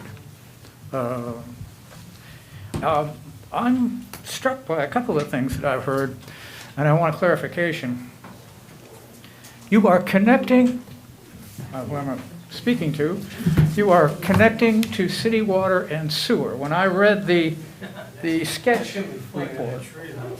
Pardon? That tree house is gonna be fun. Oh, but you're gonna connect to city water and sewer. The reason I ask that is that I live on Old Mill Road, and right now I have, a well in Leachfield, septic. If you run it by the front of my house, you're gonna get my attention. I might wanna connect into that. So I'd like to know if that's part of this process, if that's what you're considering. So my biggest concerns when I look at this project, after the property was sold, Tim, one of the owners, stopped by and introduced himself, which just pleased me immensely. And he told me what he was going to do, and when he said that, he asked me, he said, "How do you feel about it?" And I said to him, "I feel thrilled about it, because I love the concept. And the more I look at it and I see it's low impact, I know it's way better than anything else that might come next for Old Mill Road. And when I say that, I'm taking in mind the traffic issues around I mean, I know I've only lived here for 2 years, but I understand that this has gone on for some time, that 5 years ago it got rerouted, that it's always been a problem, and it's not getting better. So I'm very glad to hear that there'll be some kind of analysis. I would assume that analysis has been done before on North Road, given all the things we've just said. I would like people to take another look. And I would love to think that there's a traffic light in my future. But that's why I ask that. And my first concern, and I like the project, my first concern is with the road. I asked the city to come out and grade it the first year I was there. They were there the next day. They were wonderful. They have graded it each year. I've looked at this, and one of my questions was, will this be a campground? Will this be camping or glamping? I saw the tents. I see glamping. So I'm not expecting that there's going to be any RVs on my road, but I wanted to hear them say that to me. No RVs. Because I know there's going to be additional traffic, but at 2 tree houses a year, I'm not going to lose sleep over that. I would like to know that 9 is the maximum number. Because when I talked to Tim, we talked a couple of numbers, but I knew that you guys were working this all out. Yeah. So we're working towards a total of 9, 2 a year. That's not going to be an issue for me. But I didn't want to see RVs up and down that road or trailers. My concern only is that, and that gets plowed. They do a great job of plowing it. Right now, it's the last thing they do in a storm because there's only me down there. But they're there, and they do a great job of doing it. They grade the road, but the road does need to be graded every year. And with additional traffic, I just want to hear something to reassure me that that road's going to be maintained. And I was looking to hear what the city was thinking, and I know you don't know at this point because you're seeing it for the first time too, what you might bring to the project. Again, getting back to city water and sewer, it surprised me because I thought that because it couldn't be a gravitational sewer. That's what I read from that, but it is doable. The other thing that's a very important concern to me is the fire preparations. I understand that that's down the road a little bit, where they're going to talk about how they might prepare for that type of issue. Somebody had said something about a cistern to be used to fight fire, and then I also heard the word hydrant used. Well, that's still to be determined, so. But that could happen. It could either be a combination of hydrants or cisterns. Okay. So those are the things, that's the clarification I came here to get. And again, like I said, I'm thrilled with the project because it is low impact. And when I spoke with Tim, I got the impression that this was a guy who really wanted to do something special. And this is special. Thanks. Thank you. Any other Ellsworth resident, taxpayer? Huh? Are you an Ellsworth resident or taxpayer? 72 North. Come right up. And I've got a problem with Could you state your name, please? my name is Richard Pevere, 72 North. Thank you. And the lot 8, what is it, 8 and 9. Lot 9 or 8 and 7 is behind me and my neighbor. And there's a pinky-sized swamp back there right now. And there's a drainage coming from across the road that's running back there all the time. And I hope somebody goes back there with some boots and takes a look at that before they start putting tree houses back there. Well, they still have to do some wetland mapping. They go through that whole lot and determine exactly where the wetlands are. Wow. So that will. There's water since I've been there. And I guess that's all I gotta say. Thank you. Any other Ellsworth residents? Okay, any non-residents? Come on up. State your name and where you live, please. Hi, Chris Byers. I don't live in Ellsworth. I live in North Yarmouth. I'm here on a different matter, but I figured I'd offer some perspective since I have no interest in this project financially or whatever. But as a person that's worked with the DEP and state agencies extensively in Maine, and picking up that the consultant is from Montana, I would just encourage you guys to consult with Maine Fish and Wildlife and the Maine Natural Areas Program. That would be a part of the delineation process typically that a natural resource delineation would do, but I guess that map isn't up there. I think there might be an inland wading bird and waterfowl habitat to the north that is mapped on the beginning with habitat sites. So I just don't bring it up as like an opposition, but just something to be aware of because Maine Fish and Wildlife will probably pick up on it. And just there may be some setbacks off of that you need to consider from the north. So just 2 cents from a person that's been through this a bunch. If I'm not mistaken, part of the application process is they have to get in touch with those people to say what's there. They do, but oftentimes state agency response is somewhat rubber stamp. They don't actually send somebody out to the site, so they'll just rely on their mapped habitats. There's not necessarily a mapped habitat on that one, but if it somehow meets the qualifications and classifications based on what the delineator does, there's some gray area there. And they're just short-staffed, so you probably won't see them out there. So anyway, just some friendly advice from a person that does this a lot. You've experienced this then? I try to avoid it. Yeah, but there's ways of working with agencies. They're not hard and fast. It's Maine. We're pretty reasonable to deal with here. So yeah, just some friendly advice. Thank you.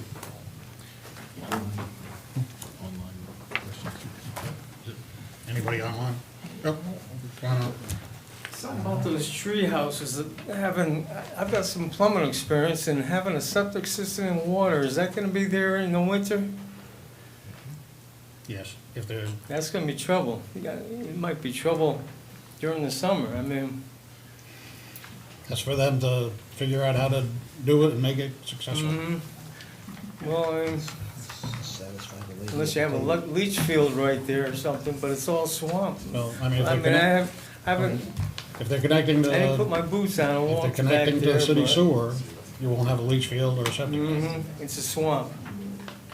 Is there anybody online, Matt? Not that it's raised their hand. So no. Okay. So checking again, see if anybody else wants to make any comments or questions. If not, I'll close the public hearing. And there's no action being taken, so unless Tim or Yes, thank you so much. for being Scott have here. any other Thank you. comments in closing? I just want to say thank you. Appreciate the conversation. Appreciate the feedback. Okay, thank you.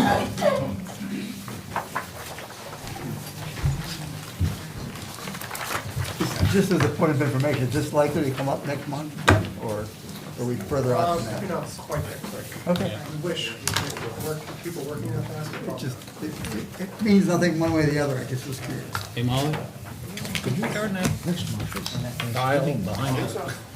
One, yes. People will be on vacation and everything else. I'm here all the time.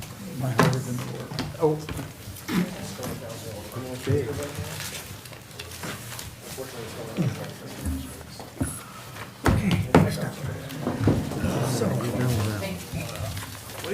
Oh, just turn it, because that'll get the air kind of moving. There you go. That was fast. Okay. Didn't think I was gonna miss anything. Preliminary plan review for a major use site development and major subdivision entitled Tinker Hill condominium development for applicant owner The Right Buzz LLC. The proposal is to construct multifamily dwellings totaling 54 condominium units and 23 buildings. Subject property is a 34.1 acre lot located on Tinker Farm Way, tax map 21 lot 3, in the limited residential shoreland neighborhood and resource protection shoreland zoning district. Is there someone here representing Right Buzz? Randy Portermarsh, project manager with Head of Fine Engineering, here with Wayne Wright. You've got the floor. Okay. So yeah, this is a continuation of a project that was started back in the mid-2000s when the previous owner went through the permitting process here locally, also went through the permitting process with Maine DEP, where they received a site location of development approval. And then what you see out there on Tinker Farm Way, off Bayside Road, is what was constructed in the mid-2000s, more or less. So what you see out there, there's a few residential structures, a community center, and a whole lot of infrastructure for the roads, for drainage, I think a municipal water main that the city has taken ownership of, that's all in, as well as fire hydrants, water services, the sewer main, sewer services are in place, underground electrical, site lighting. Basically, it was never populated with houses. So the current applicant, they have purchased the property, and that's their plan, is to reuse all the infrastructure that's in place to the greatest extent possible, keeping the layout the same as it was, making a few modifications because their building footprint is a little bit different than some of the building footprints from 15, 17 years ago. But trying to keep the changes small so that they can use the water services, they can use the sewer connections. So that's really their goal with the project. As I mentioned, they do have a valid site location of development permit, which we provided in the application. So correspondence with DEP that that permit has not expired. So their intent is to build according to all the conditions in that permit, which would prevent DEP from triggering a review of that. So that's kind of a quick snapshot of the project. Happy to answer any questions or provide any additional details.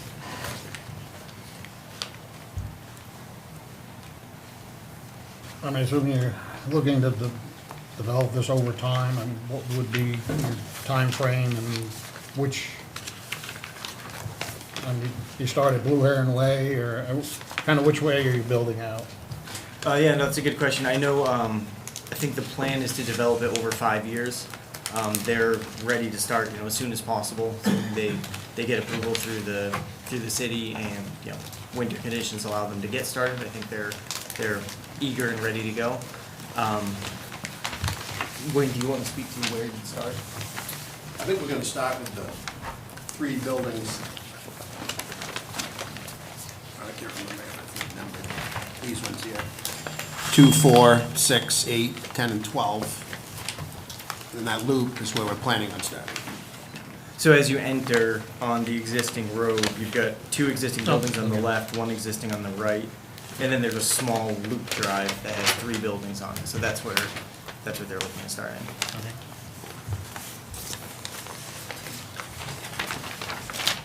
I was kind of curious about, and I assume this is pretty much what the site plan was back in '05.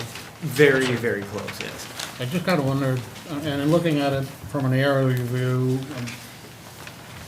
each condo has their own parking, but then you have these other little parking, like at Blue Heron Way, you have, I assume that 2 and 4 would have parking in their driveway, but you also have 2 little parking areas. Yes, I think that was, it was in the original plan, which was a denser development, so they required more parking. But I believe it was a request from the homeowners association to include parking for visitors, because with the driveways just having space for 2 vehicles, it was a little bit limited. But they don't, those extra parking places, like, you don't seem to have too many along Tinker Meadow Way. I mean, I was just kind of curious about. Yeah, we tried to locate them where we could and space them out a little bit, but there's a pretty intensive stormwater treatment system that's kind of tucked in every nook and cranny throughout the site. Okay. So that did limit where, as well as just the grades, did limit where we could fit some of those. Aren't there some of those little parking areas, like visitor parking areas, already existing and what's already built? There's 2. I'm sorry? There are 2. Oh, there are 2, okay. So my question is, are those being utilized? Yes? Are you a part of the developer? So, okay. Anyway, so, What does the developer have to say about that? I Thank think you. that's why the homeowners association had requested that we include additional parking, because they feel like when guests come, there's not enough They're parking cramped. currently, yeah. Okay. Because I was gonna suggest that this might be an area where we think about reducing the number of parking spaces, but, you know, if you all wanna do it, for whatever reason, that's fine with me.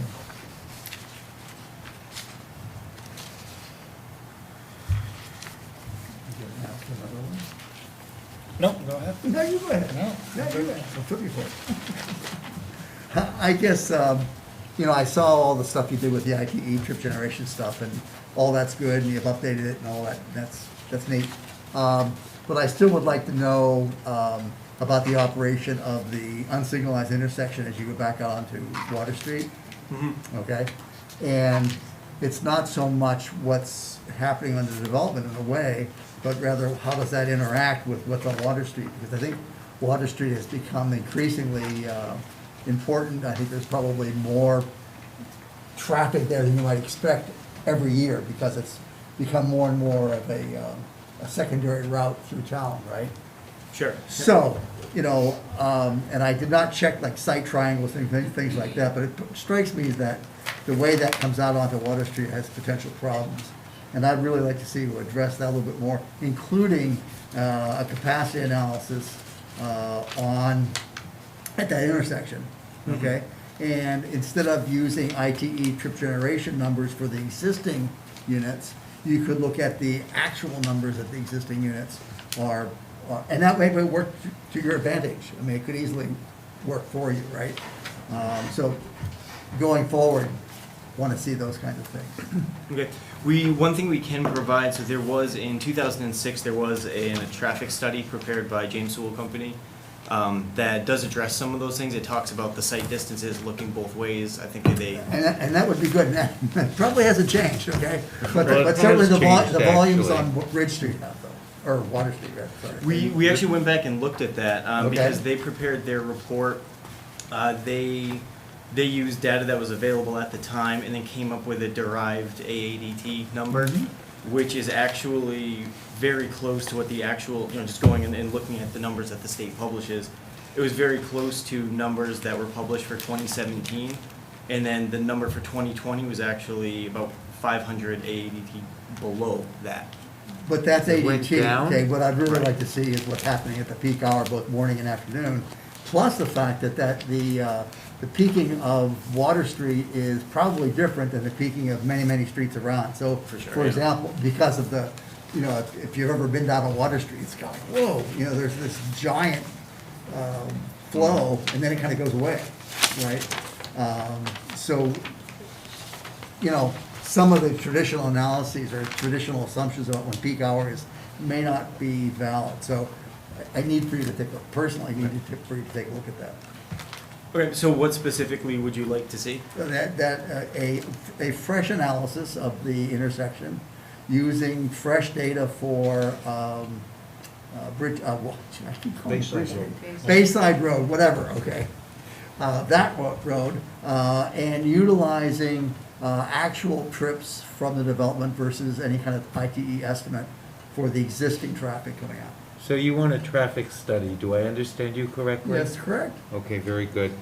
When you say intersection, do you mean Main and High and Water, or? No. Oh, no, sorry, no, Just like just naming there, streets right now.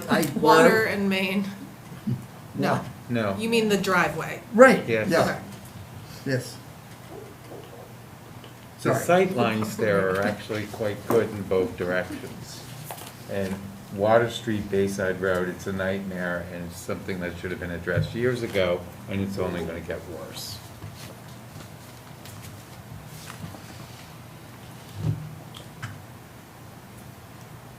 That's what I had.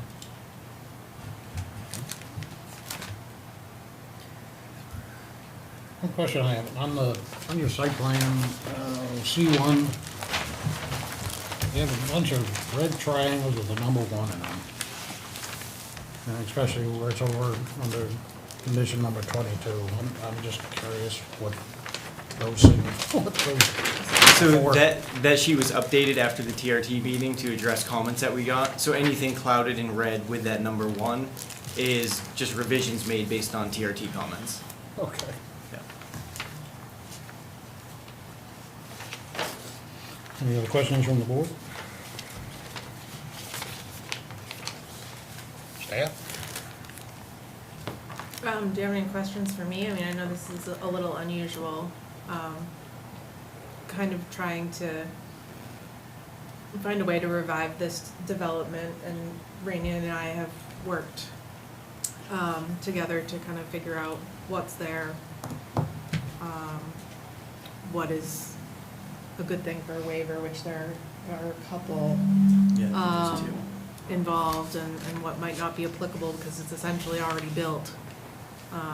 So I hope we kind of hit the mark with that, because it was an unfortunate timing, I think, for this development, the time that it started and what happened to the overall economy and housing in particular probably is really the cause that halted it, so. Well, as far as the waivers, the applicant requests a waiver from the traffic impact analysis requirement of the 9071 app.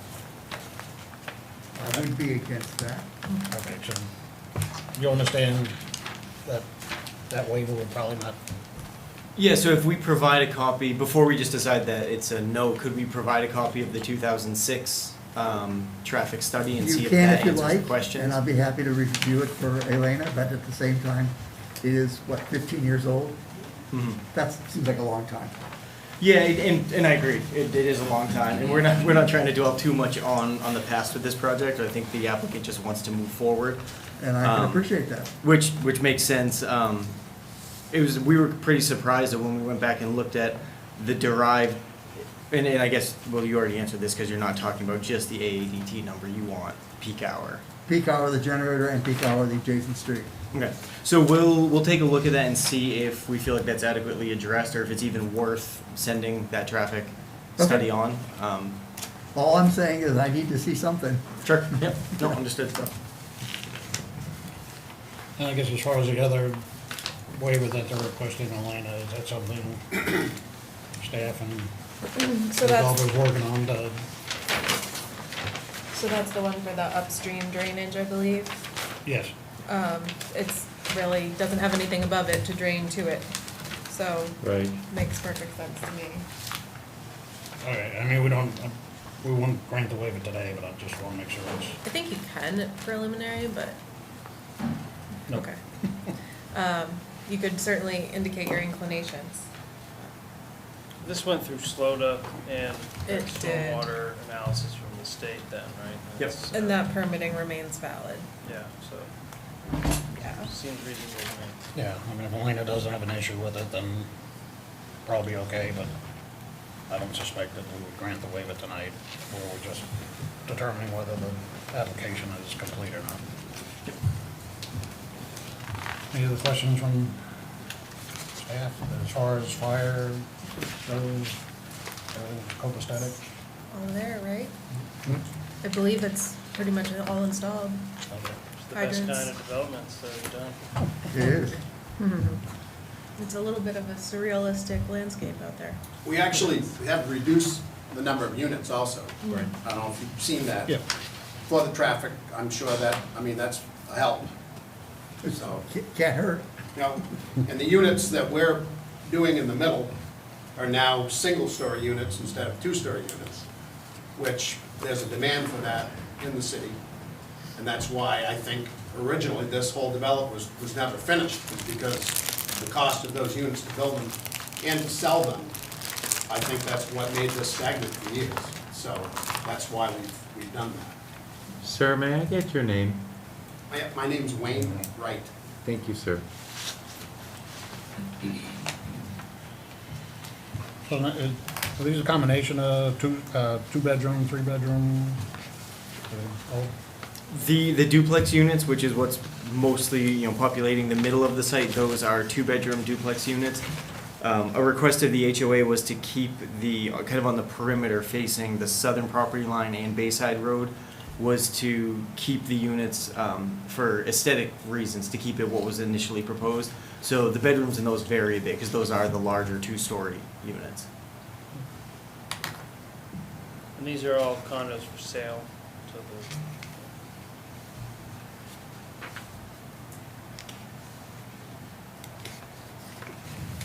Any questions, comments from the staff? I will open this to a public hearing. If anybody would like to, again, I'm guessing you folks are all Ellsworth residents, but probably neighbors. Hello, I'm Dave Peaty. My wife and I own the property to the south of this property. The only thing that I think we've got a concern about is that when the original property got put in, our northeast pin was taken out by a bulldozer. So there was some encroachment there on the property, our property at least. There's a current resident, I think, that's got some of his stuff stored in the woods on our property as well. And right now, the other third thing is the mailboxes are also on the corner of what would be our property. I know a lot of mailboxes go on public roads and stuff like that, but I believe that we actually own the property all the way to that spot. So my concern there was that right now there's half a dozen or so mailboxes sitting there.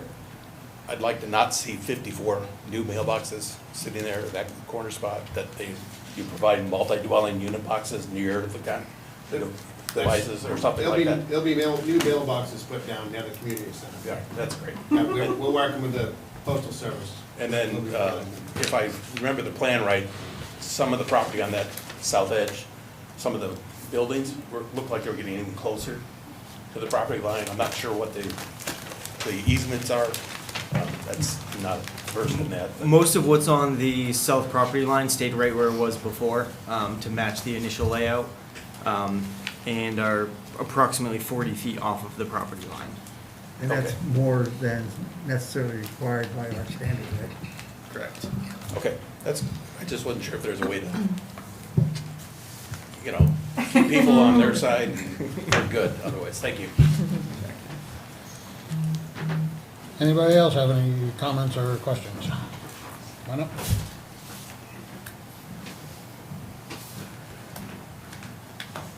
Mr. Testa.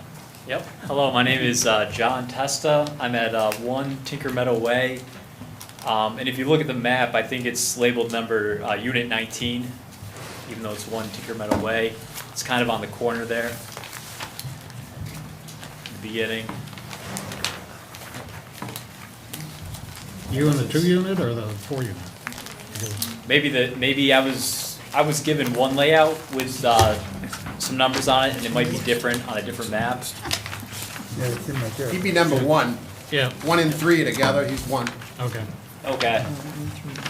So 1, and then I guess kind of just one item I wanted to bring to the board's attention really was number 1. I'm excited for this project to be completed. It's been a long time. But one item I did want to bring up is I just had looking at the layout that we received, just had a concern with where the new unit was being built and just how close it was to the back of our unit. And I just felt that was gonna, if you look at all the other layouts, really those are the only 2 units. The current unit there and then the new one that's proposed are really the only 2 that are really back to back and pretty close. And it doesn't leave much room for privacy or space. And it can impact valuations, and with the new unit, it impacts the sale price. And so I was just wanted to bring it up and see if there was any possibility of potentially shifting that unit just slightly, if you're looking at the new unit, kind of shifting that slightly to the right. And so that's going to give the new unit more space, probably make it saleable at a higher price. It preserves our current space, and was just wanted to bring that up and see if that was a possibility to kind of make that slight shift to the right with the new units. and kind of benefit both, you know, the current unit that we have and then also the new unit by making it, you know, more saleable and hopefully saleable at a higher price with more of a view and more privacy. And I think that would be up to the developer to decide whether they wanted to do that or not. Well, as long as the setbacks and whatever are being complied with, what he said, it's gonna be between you and him. So, Mr. Tester, if I understand you correctly, you would like units 2 and 4 to be shifted to the right, I believe you said. Correct, yes. Did you guys get that as a possibility? That suggestion? It's your call.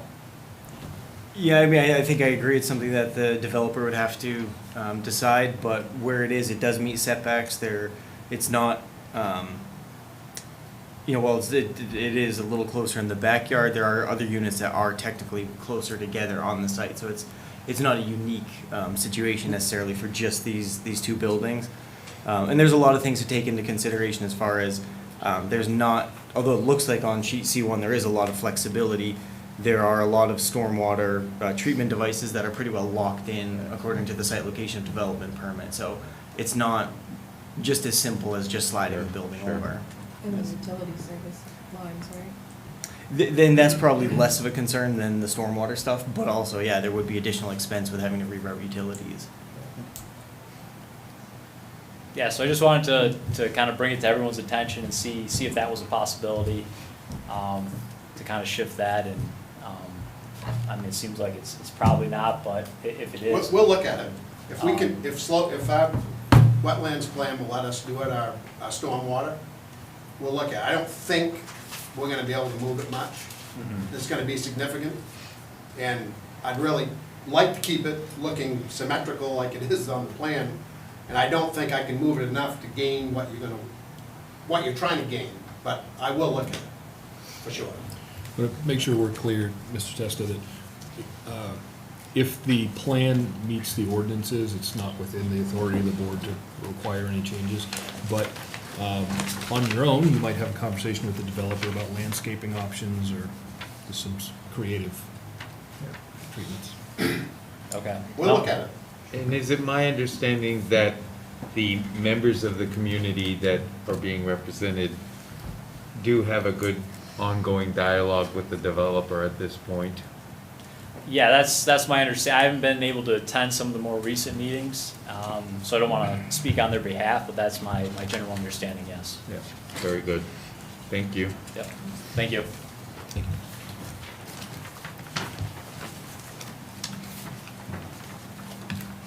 My name is Marty Gallant. I live in one of the townhouses there. Love it there, wonderful. Love to see the animals. And at first when this whole project came, oh no, it's all going to be built and all these buildings.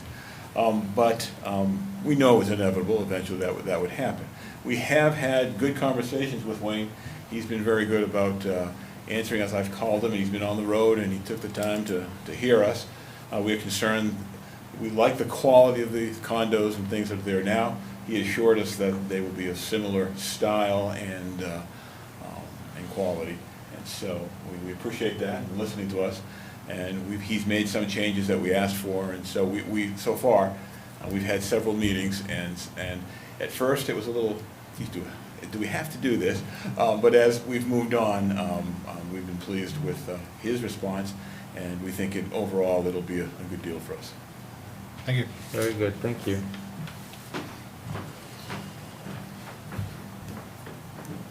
Hello, my name is Marley Saxman. I live at 41 Tinker Farm Way. I actually own the original farm. It's the second oldest building in Ellsworth. It was the original farm that all the subdivision happened around. And it's interesting because there are 4 private homes in the neighborhood that aren't really part of this development. So I've never been invited to a meeting. I know nothing about the meetings. The first thing I got was this, okay? So I'm still in the sticker shock about, oh my gosh, what's happening in my neighborhood, you know? And I'm concerned. I appreciate everything I've heard and that you've been working with the residents there, at least the people who are in the condos, but I don't know about those of us in the private homes. I'm concerned because to me, I was shocked when I saw 54 new households in this amount of space.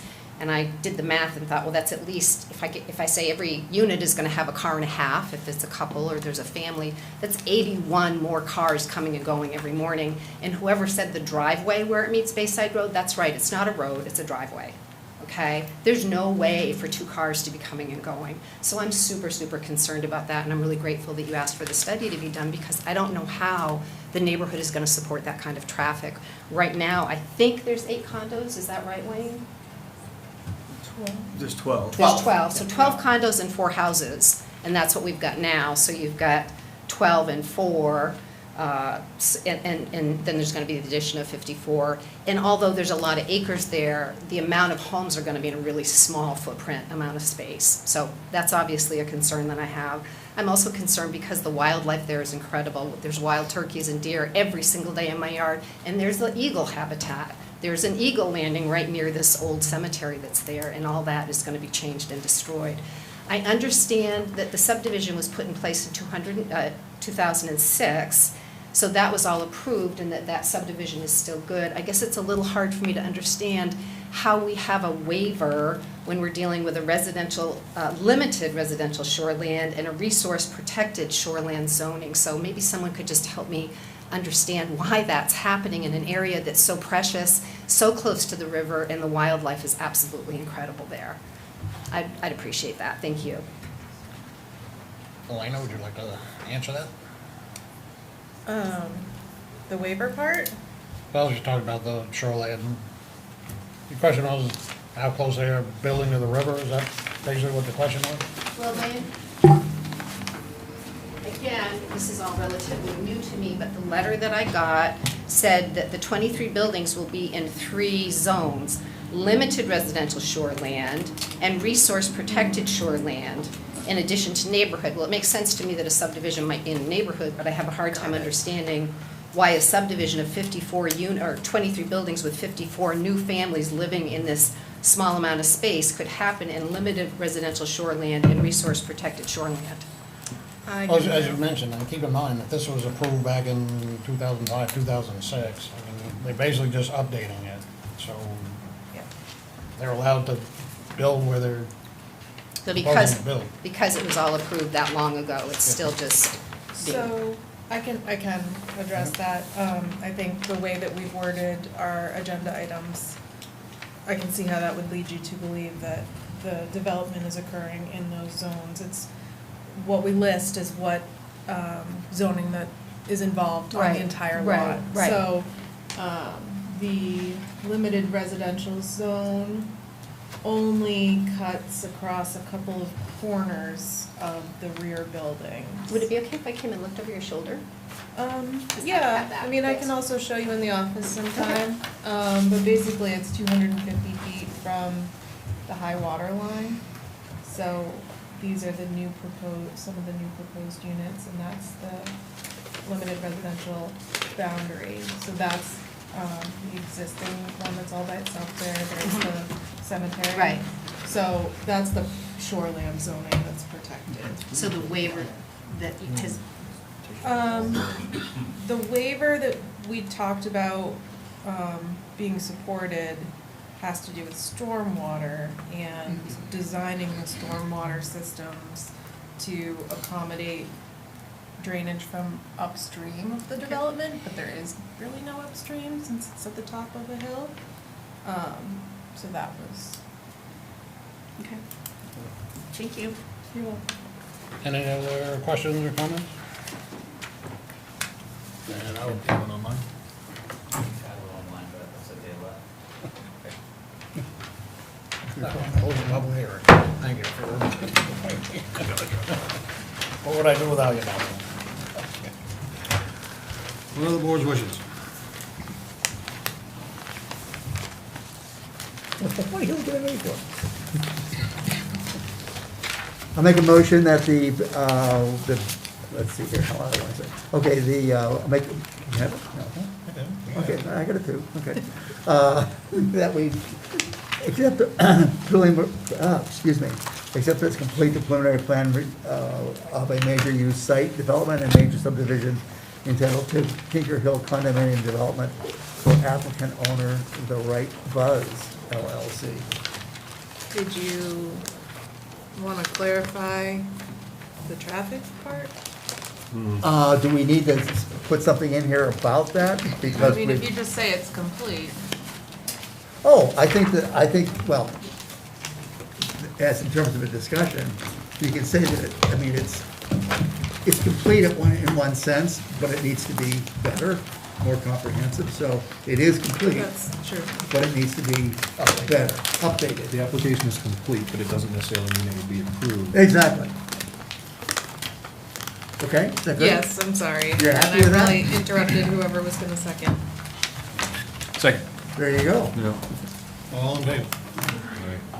It is unanimous. All right, thank you very much. Thank you. Thank you very much. Thank you. Hey, Wayne, grab a second. What's that? I got something. Hey, Jesus, next thing will take all day. It's 7:30. This is It- the sad. Very We're gonna good. go from this before 9 o'clock, or we're gonna be here till midnight? I was thinking about if we were gonna have right. They withdrew. Thank you. I hope so. Not so bad. So we're just going on to the next one. Yeah. Nice. Yeah. That was easy. Good news for you. John, do you want to do a little recess? Oh, sure, why don't we do a 5-minute How recess? come you didn't make these in large print? Wasn't enough room on the table. Like a chocolate blueberry? You all on the plan, or? Oh, just change the wording on that letter.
We were We were having an intellectual conversation about zoning, so watch yourself. Okay, item number 7, I'm not gonna read the whole thing. Proposed amendments to chapter 56. Why have we got an echo? Yeah. Sounds like music. I love that No, it's a location. microphone. Brief musical intervention. Are we alive right now? Yes. Oh, you're live. No. Chapter 56, Unified Development Ordinances, Article 3, Zoning Districts, Article 6, Site Development Review, Article 8, Performance Standards, and Article 14, Definitions. Take it away, Elena. Okay, so, while we were in recess, Mark asked how painful is this going to be? It's about 7:40 PM. An For the excellent log. question, by the way. What's that? An excellent question. How painful will it be? Yeah. Well, do you rip Band-Aids off or do you not? No. You peel them slowly? No, peel it. I mean, rip it. Rip it? Yeah. Okay. Don't even tell me you're doing it. So, legally I have to tell you. So, this represents a lot of time. I didn't bring my Article 3. I thought it was in there. Whoops. Don't mind. If you don't need it. I've memorized it. You've memorized. That's what lawyers do, right? Remember. That's on the record. Put this guy as a regular, that was Okay, so One of us has to die. general kind of overview, why are we doing this? I think most of you know, but like, even though Mike's the newest, he actually was here, like, as staff in the drafting something to adopt For, back in 2020 for solar. oh, yes, yes, yes. In specifically. fact, I So- helped Jeff put this thing together for solar. Right. So like, Thanks, Mike. there's lots of things, we basically talk about them every month, about things we'd like to work on in the ordinance. We also talk about what's the comp plan gonna be and how's that gonna inform lots of other things in the ordinance. But this amendment process is mostly motivated by the fact that the council put a moratorium on solar, and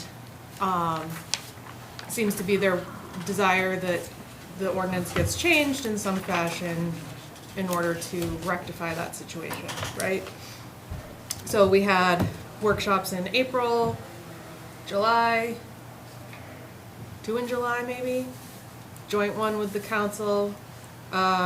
And then as we had discussed at the August meeting, Matthew and I and John and Rick had a meeting here just to work through some things ourselves. So I took that, drafted language.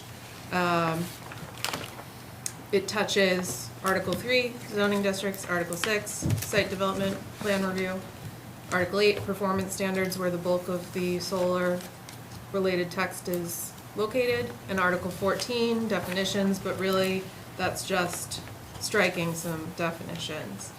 So, some of what has been done might be a little confusing, and I might have to kind of jump between articles to explain it.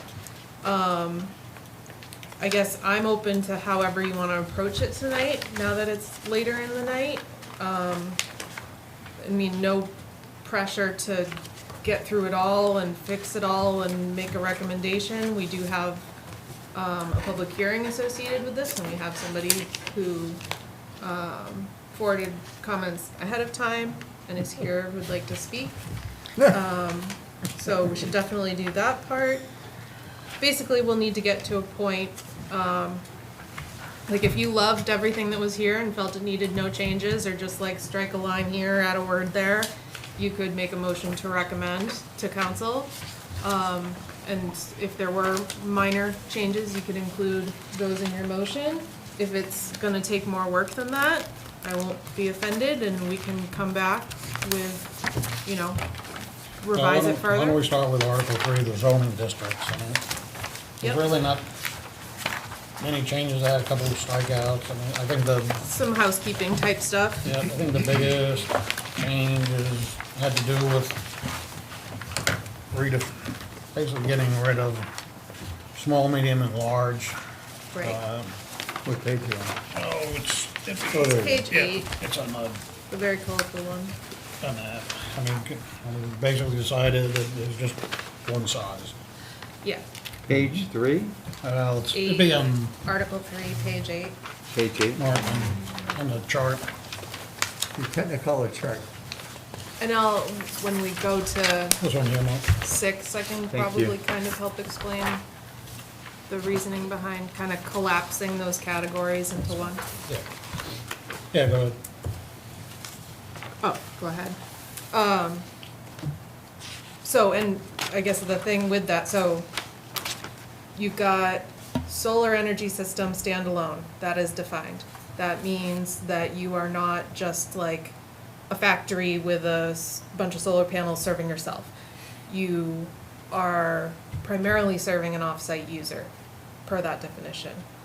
So somebody's, installing solar to serve their own use is an accessory system. Those are not laid out as a category here because they would just, it's accessory to whatever is permitted. So standalone, generally by itself, but more importantly, serving someone off-site, such as net metering.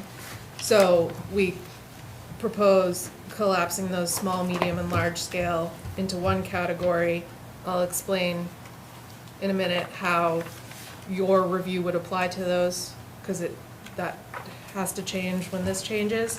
But in terms of the zoning and where they are permitted, so the reason I added some green and orange is just to visually help you see that. So everywhere that medium and large scale solar was either prohibited or permitted, no change when you get rid of those granular categories. Small scale does change in this scenario. Because small scale was permitted in the downtown and the neighborhood zones where medium and large scale were not. So what this is showing right now is that solar standalone would not be permitted in the downtown or the neighborhood zones. Now, you know generally what the downtown is. It's pretty dense and it's pretty much developed. The neighborhood is pretty widespread throughout the city, but like the Old Mill Road development that we just saw is an example of that neighborhood. They're generally a lot smaller lot sizes, some bigger, but older neighborhoods.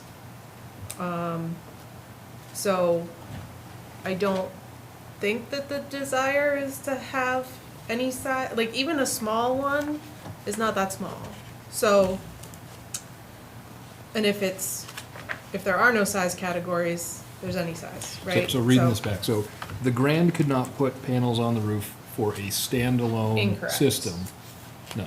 Because it would, well, Well, can I finish my question Yes, before you sorry. answer it, though? Yeah. That'd be great. So the Grand cannot put panels on their roof in order to build a standalone system. That would not be allowed, is question number one. And the second part of that, but accessory use might be allowed if they were putting panels in to augment or offset their own power usage. Is that correct or incorrect? so, I don't Yeah, see, think that you would. That's why we left it as a small, standalone system, that a building, like right now, like Fogtown. Fogtown has got panels all over their roof, and it's for them only, but it's just a small system, but it's a standalone system for them. That's an accessory system. If they are consuming It's a their own standalone power system. primarily, it's accessory, right? Whoa. Being literally standing separately. So if you look at your very last page, Yeah. definitions, they're all in one spot. Solar energy, so an accessory solar energy system, which, keep in mind, was never in this table of uses, because it just goes, it's an accessory use, not a principal use. So, solar energy The very system, last page of the you know, page. Oh, okay. It's not attached to Yes. it's just the free-floating single page. At the very end of the packets by itself. So Fogtown's thing is a SES accessory. So it's any size, primarily serves an on-site principal use, or one on an adjacent parcel. Okay. Accessory uses are considered part of the principal use for zoning purposes. I think- So I guess there could be a situation where you want to use your roof and not benefit your building from it whatsoever. Which But- I'm reading as that's what's now precluded.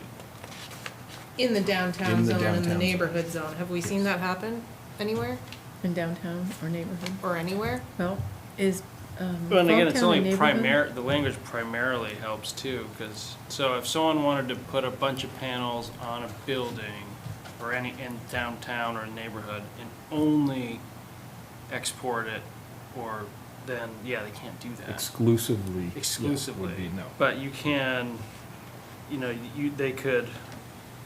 could, but as long as they're, I think, using some of it for their facility, then they could export it and. Right, offloading the excess is allowed, Yeah. but they're consuming But as if much they as they export can. it, then it's not considered standalone.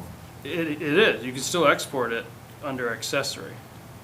If you produce a surplus more than you consume, but you are still consuming as much Yeah. as all your lights suck Okay. up, And then Well, I the don't question think is the what's primarily grant, mean. like, if you try to think of big buildings with roof area in the downtown or the neighborhood, an older building probably doesn't have the structural integrity No. for a bunch of solar panels on the roof. From what I've seen. Like, so, I mean, we can keep looking at it. And that's part of the challenge of like trying to simplify this. But I guess now I'll explain what we're trying to get away from by collapsing these categories is to know if you need to go to the planning board for review, you had to go to Article 8 performance standards where it says if you're a medium or large system, you need to go to the planning board. I don't really think that that's where that should occur because Article 6, rather than 8, is the place that has all the thresholds for when you go to planning board. So, what we were trying to get at, and that ties into actually the lot coverage and impervious surface and all of the disturbance thresholds, is if you meet a criterion for major use site development review, you go to the planning board. Not based on panel area, number of panels or panel area. yeah. Like buried in a different article. So, but anytime you change an ordinance, there's unintended consequences, right? So that's a good question. I think the other part of this, and I foresaw this coming up in a different way, an accessory system is always going to be permitted where the principal use is permitted, right?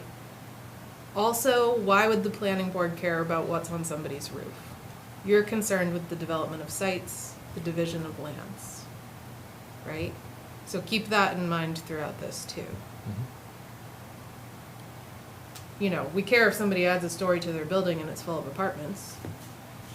Do we care if they put antennas all over it? It might be ugly, but it doesn't trip something, right? And it doesn't necessarily impact the site around it.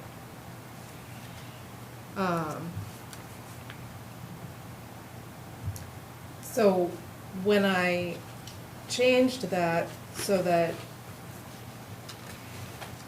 I figured I'd err on the side of caution, kind of. So because medium and large were not permitted in the downtown or the neighborhood zones, I defaulted to no when it's a single category.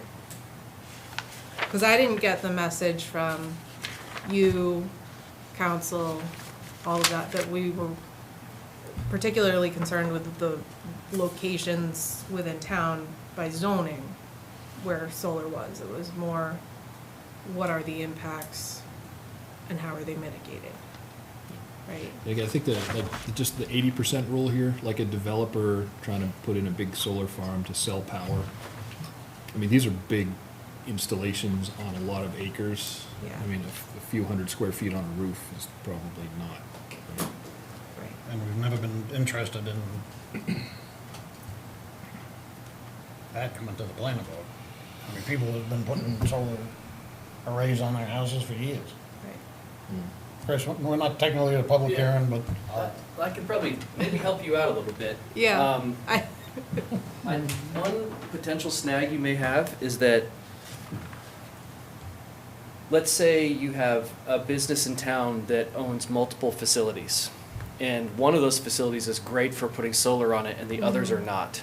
So there is a potential scenario where they could say, we have a roof big enough to support all of the electrical needs for all of our other sub-facilities, and so you can do this waterfall crediting where you have all of the power on one site, but it's too much, but you can work with Versant to say, but then credit the rest to those other buildings. That may be a conflict for your exporting thing, and unintentionally have that applicant come to the planning board, which I think is you're trying to avoid. Right, you guys don't care, you certainly don't care as much about what goes on buildings, and you certainly probably don't care about who gets credited to what billing accounts administratively.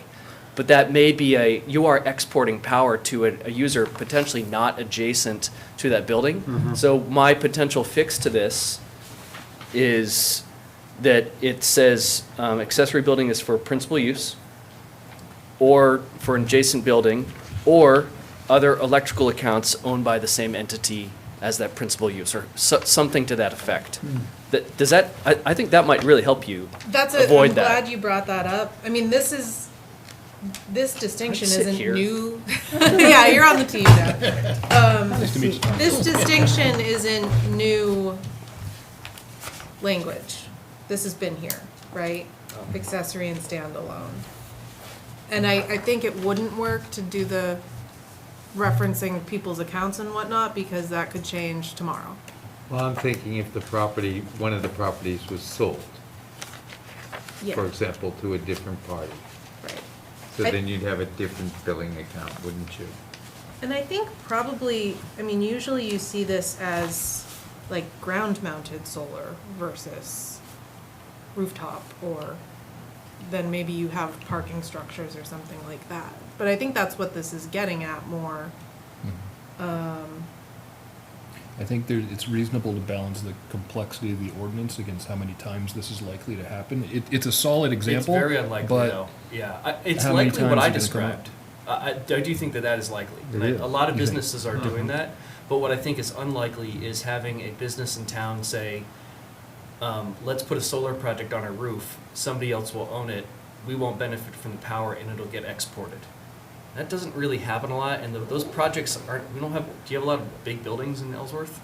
Well, we do have. zones we're dealing with. Right. And certainly not comparable to like the New Jersey Turnpike big buildings, distribution centers. So my that's sort of a question I know the answer to, which is no, you don't. So you're just really not going to have a lot of buildings that want to export power to benefit others. I mean, if Walmart wants to put solar panels Yeah, all but it over would the have, roof. It's gonna they'd be have for to be them, though. exporting it to a But- little Walmart down the street, Well, which isn't a thing. Exactly, so. but it's going to be to their benefit. Anybody that puts solar on their roof is going to be behind the meter, benefiting their own on-site electricity loads, 99.9% of the time. To answer your question, Nelson, I think is what you're getting at. So we've got a small unit that went in, Rick Newman, right there in corner of Christian Ridge in Bangor. Now, he's supplying not just his business, but the house that's on the property as well. I don't think that was even So- supposed to come to the planning board, but it did. The dock guy. Yeah. That's bigger than 1,750 square feet, It was medium, yeah. yeah. So you're saying that shouldn't have come to the board? Pardon me? You're saying that project probably shouldn't have come to the board? No, I think it was fine that it did come to the board, because we were able to go through, find out what was gonna happen. Because there were issues there were questions around the neighborhood or whatever as to how those panels were going to be positioned, in the fact that were they going to be impacting traffic on the Bangor Road, as far as reflection, what were they gonna look like, et cetera, et cetera, et cetera. So it came to the planning board, we reviewed it. I mean, he didn't have any problem with it, it just, we were able to see what was going on. I don't have a problem with it. But that was all on the ground, right? Or it is all on That's the a ground. that's a ground unit. Right, so, that's what we're concerned about, right? That may not be what counselors want you to be concerned about, but what does the planning board's criteria and standards have the power to look at? Impacts to land, impacts to downstream, upstream, people next door. Does the impact of the solar array change based on who you're selling the power to? I mean, on these small, I mean, Newman Dock, or even just an individual putting a solar array on their property, whether it be in the backyard or on the roof, beauty's in the eye of the beholder. I mean, you know, you got neighbors who build ugly houses or garages or sheds or whatever. Somebody may think solar panels are ugly. Yeah. Deal with it. Mark thinks they're beautiful. Like some of the council members? They're listening. So. I don't wanna get into being an aesthetics police. So, absolutely, well, Nor do I want you to do that. yeah, not there. I'm coming over your house. I mean, so I'll make a note and maybe we can move forward for now and I can work on it if we're gonna be back here. Well, don't we want to present the drafts to the council and get their opinions? Well, it's not an No. opinion situation at this point. Oh, okay. Get their Yeah. approval. Yeah, they Oh, would be. okay, Yeah. okay, They have had their choice or Yeah. chance. okay. We may have a somewhat different council. Soon. I'm going to retract my comment, actually. I'm rereading this. I think you might be okay, because it says, I'm looking at the standalone definition that is new. It's not new. Oh, sorry, or just the one that's above the stricken ones, but SES of any size that primarily serves an off-site user. What I was describing is kind of secondarily serving. Uh-huh. So I think if it's primarily serving, which is really what all these projects are up that have been proposed that I brought even to the table, I actually think that in this case of this like waterfall net metering to other buildings would be solved by you Oh, catching that yeah, in the site plan right. review and saying, oh, no, you don't have to come to site plan. You could credit 20 accounts, we don't care, but as long as it's not primarily there, then it does not apply, you don't have to come to the planning board, which is I think what you're trying to avoid. So you might be okay. Actually, I definitely think you're okay. Yeah, I think the Yeah. definitions are good as, Yeah. don't touch them, and I like the simplicity of the edits. Thank you.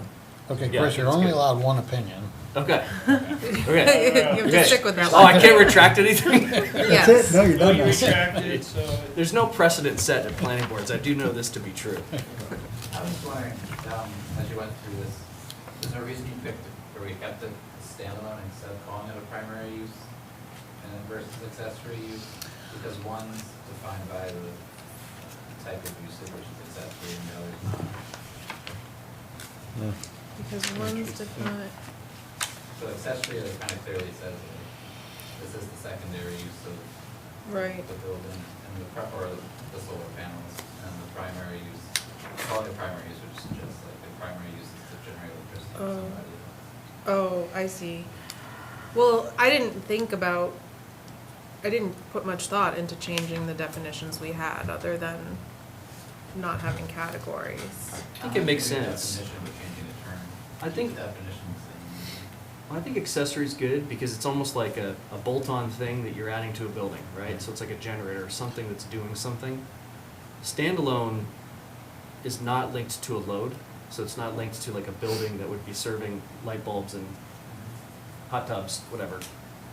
I mean, Whatever else you else. So I think if you use primary, you'd be somehow crisscrossing into like that it's primarily serving a load, which it really isn't. It's a standalone generator only doing that.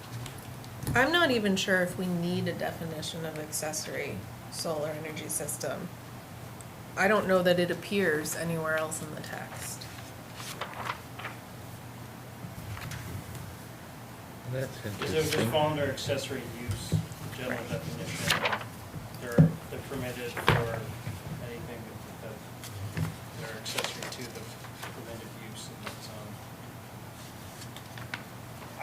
I still think it's good as it is, and then I like what you've done with the tables, it simplifies things. Okay. I agree, I think it's good as it is. I wouldn't remove the definition. Here's my guess, we're not gonna be the last people addressing this in the next 100 years, so keep it So Fogtown is in downtown, and they did put solar panels on for themselves. Mhm. So would that still be considered an accessory? Mhm. Awesome. Totally. Yeah, Yeah, got it. no problem. But, yeah, no, not going there. I think Okay. we've, can I move on to Article Sure. 6 or 8?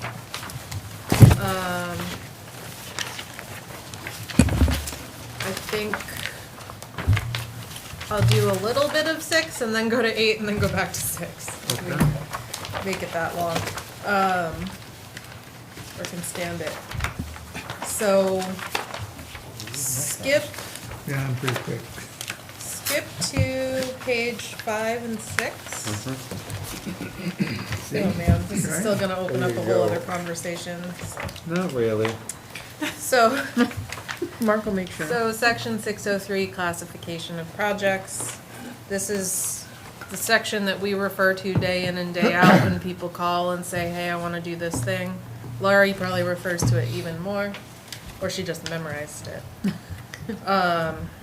This is telling you when your project, unless it's basically like a single-family home or duplex or an agricultural forestry use that just needs building permits, you've got these 2 categories of review, major use, minor use. Minor use gets reviewed in the code enforcement office, and major use goes to the planning board. So, for many years now, that has been any construction or expansion of non-residential floor area of over 5,000 square feet. New impervious area, oh, I'm sorry. I'm reading the wrong one, but saying the right thing. New impervious area greater than 40,000 square feet.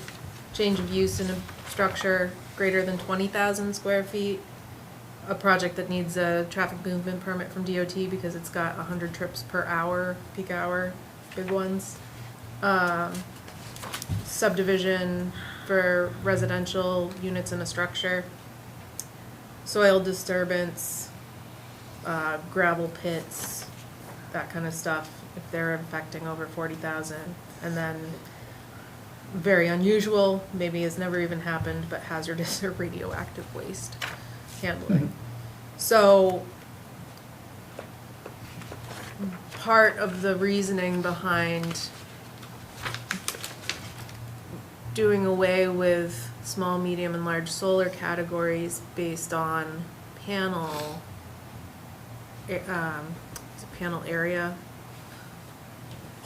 is that we can use these thresholds most of the time to still capture the projects that have an impact worth reviewing by the planning board.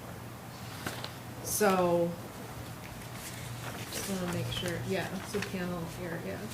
So we were kind of looking at, instead of land impact on the ground, which is what we normally kind of always look at, except for apartment buildings, we're looking at like land, or like impact in the air, panel area up there, and reviewing smaller projects. I think there's been, like, number F, letter F, is kind of like the odd one out.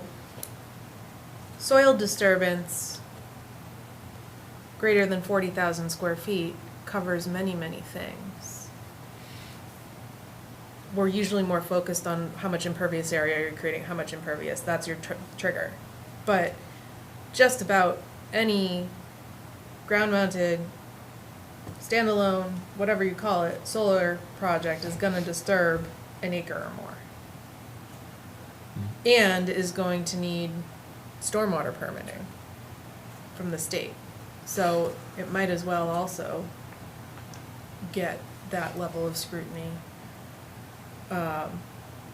And then with the larger ones, very quickly, we've seen just with the access roads, not to mention the supports for the panels, it's also easy to hit that impervious threshold of impervious 40,000 feet.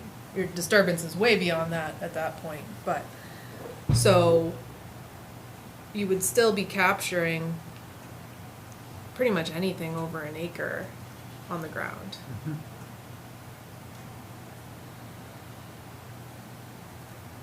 Would that include somebody who wants to build a long driveway into one house?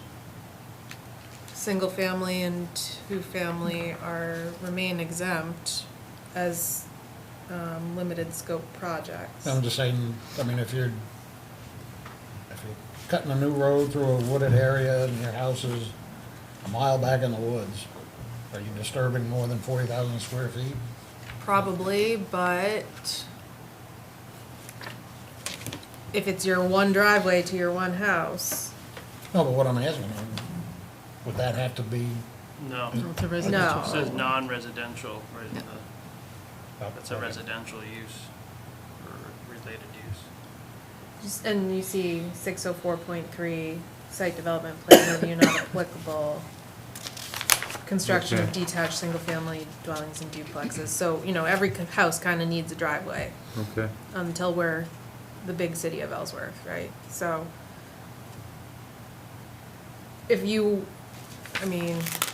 yeah, that can be tricky because people will have single-family homes and do wild things. I've seen people, turn their whole backyard into basketball courts and patios, and they're like really pushing the edge of lot coverage and, creating impervious, but single-family, you generally can't capture that, and it's not the intent to. So they create this road a mile back into the woods. 5 years later, they sell a lot. And then 5 years later, they sell another lot. Yep. And then 5 years later, they sell another lot. Now where are we at? Maine.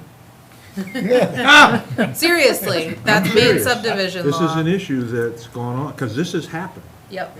Yeah. And it's, if I'm not mistaken, it's Well, legal. it depends on a lot of ordinances that the definition of what becomes a driveway to a road is usually if it serves more than two residences. So- Once it becomes two residents, it becomes a road, if I'm not Becomes a mistaken. road, Is yeah, that so not then.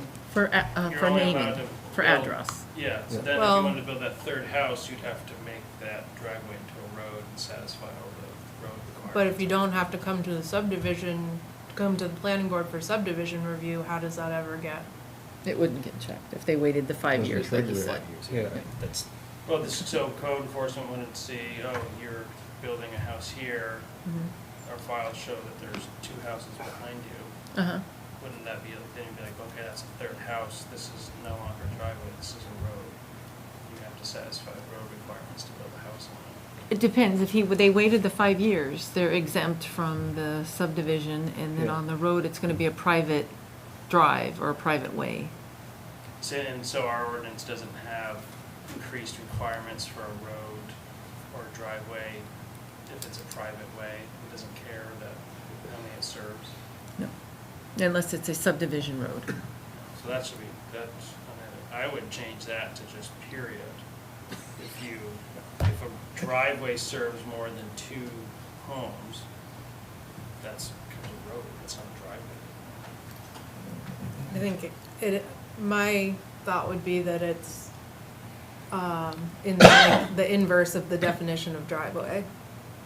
You find that, but That's how a lot of other municipalities do it. Ones around here. And it's the whole thing that becomes a road? Like, in other words, if the first house is way, way back, and the second and third house are towards the public road or whatever, way in the front, it still becomes a road? Those two are fine. The two houses, if you just kept the two, you could have a little mini driveway, but if you start getting multiple homes go on that, then. So even if the, Unfortunately, I mean, even if it's the very, first, the house it's a that's mess. way back was the first house built, it's a lot of ones. and then the second house was built up close, and the third house, then the whole thing becomes a road. Some require that, some grandfather. So that's what I was talking about, sneaking, the 5-year sneak. I love that, 5-year sneak. or if you sell it to a neighbor, there's other Yeah, there's ways of getting out of this that people are aware of. Or Sons family and members daughters also and- include yeah. that, I think? Yeah. Okay. Let's It's put that in really- the next revisions. Yeah. Well, That's also in elect state me to the statute. state house, and they'll go nuts. Yeah, that's the state statute. So. Okay. I don't think Moving we're gonna on. solve that. No. Not tonight. So, is that at least making sense? Cause I can also, I've added some language to try to clarify in this section as well. Yeah. Really mostly for clarification, then I've changed a number as see what we think. I mean, have you kind of given Dale and or Glenn a heads up that we're bringing in stuff that, other than solar? I told the manager that I was working on some other things, but it's Okay. not much, like. I know there's not much there, but I'm just thinking, prepare them ahead of time that, because all of a sudden, if we do the solar first, then all of a sudden you throw this out in front of them. Well, what do we, I mean, what so, bring this here for? It costs a fair amount of money to send out a mailing and notify people that we're changing the entire ordinance. So I want to make the best use of that. It's also a huge use of my time. And I'm also supposed to be like starting a comprehensive plan and reviewing all of these crazy projects and all of that.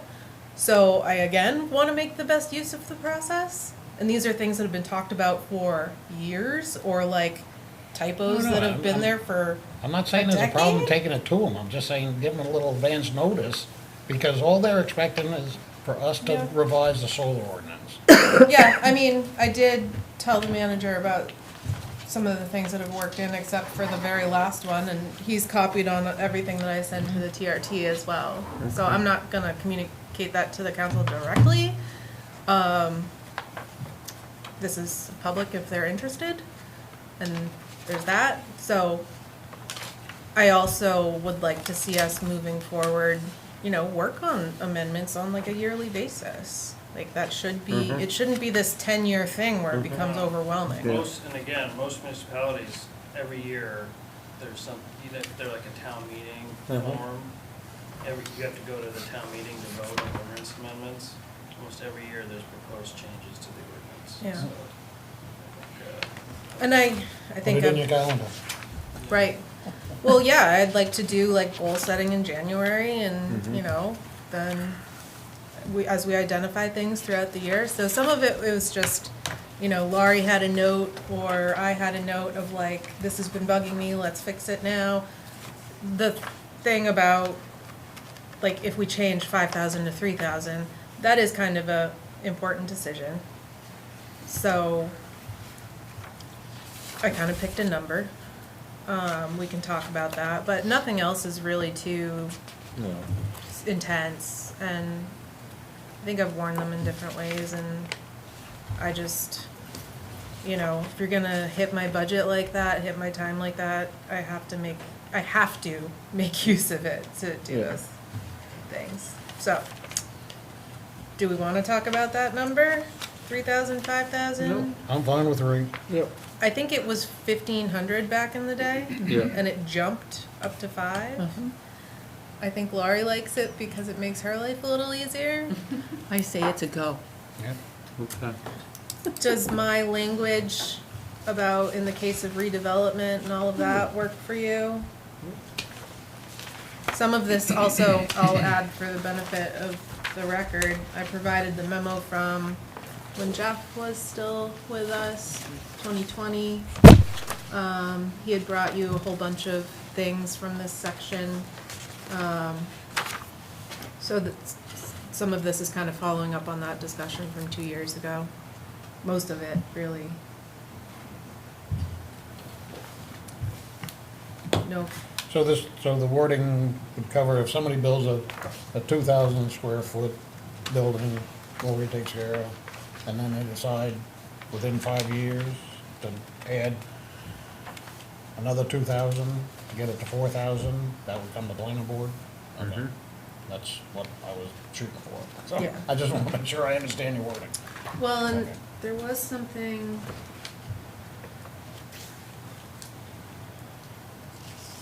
So in the memo that Jeff wrote, The allowance for subsequent building expansion every 5 years should also be reviewed for further limitation. I guess there was more detail in the minutes from that meeting. So on that part, is there any particular reason that we're limiting it to within 5 years versus 10 years, 15 years if they? I mean, it does kind of line up with the subdivision concept. It's kind of a reasonable time frame that people have memories, or it's pretty certain that you can find records. But I don't think it has any meaning beyond that. And it, you know, if you build something new or add on, and then with 5 years later, it's like, weren't you thinking about this 4 years ago? And you think the 5 year?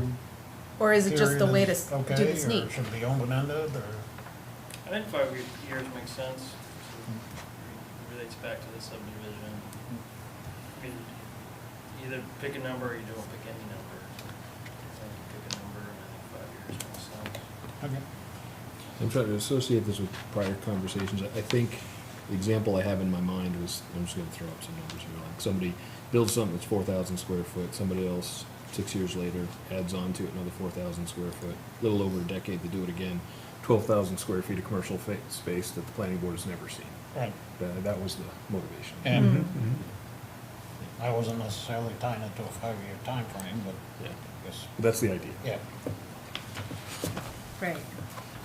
So if you do two things in 5 years, I mean, you're the one who's kind of stuck administering that. Yep, and it's not difficult. Okay. No. Because you can look at just a property record card and see when the last building permit was pulled, right? Exactly. Awesome. And the file. Okay. Can I ask a question about the structured demolition sentence? Yes. Okay, so I look at Jeff's little memoranda there, and he uses in the first sentence that same language that makes its way into the ordinance later, okay? And then he goes on further, says, in other words, and he explains it again. I guess my question is, could we have, I mean, I've read that one sentence over and over, and I always personally get a little confused by it. I mean, maybe I'm the only one, but wouldn't it be nicer to have something that kind of resembled his explanation of what those words meant? Does that make sense? Yes. So, I mean, it's just, I don't know, I read it, I go, what does that mean? And maybe I'm just, you know, dumb, I don't know. Do you all understand it? If someone said, without any other explanation, explain it to me. Nobody here is saying they are crystal clear. So, I think that's a no. What's that?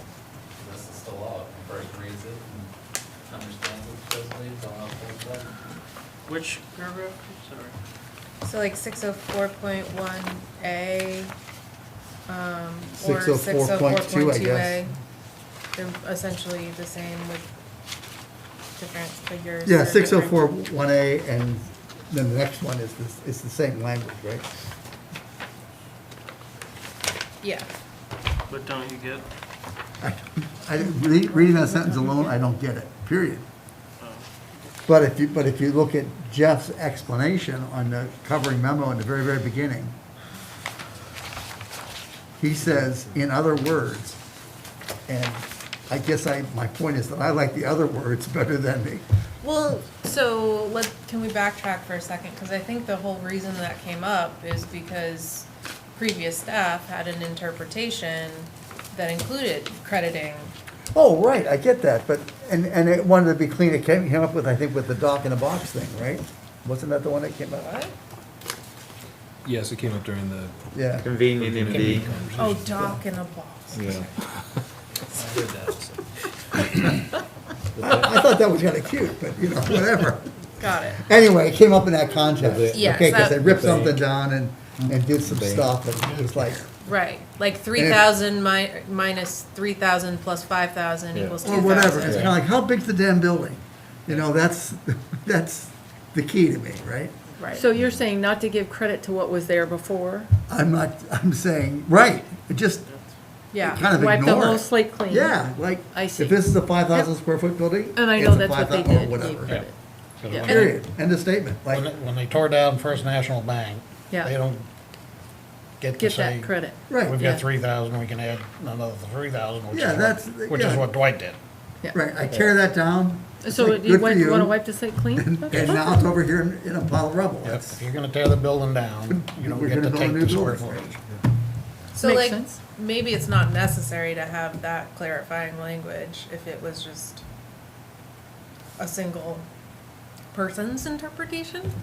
No. I don't know. No, you want it. Because a year from now, Lori's not gonna be here. Year, 7 months. And I can, How many hours? a year and 7?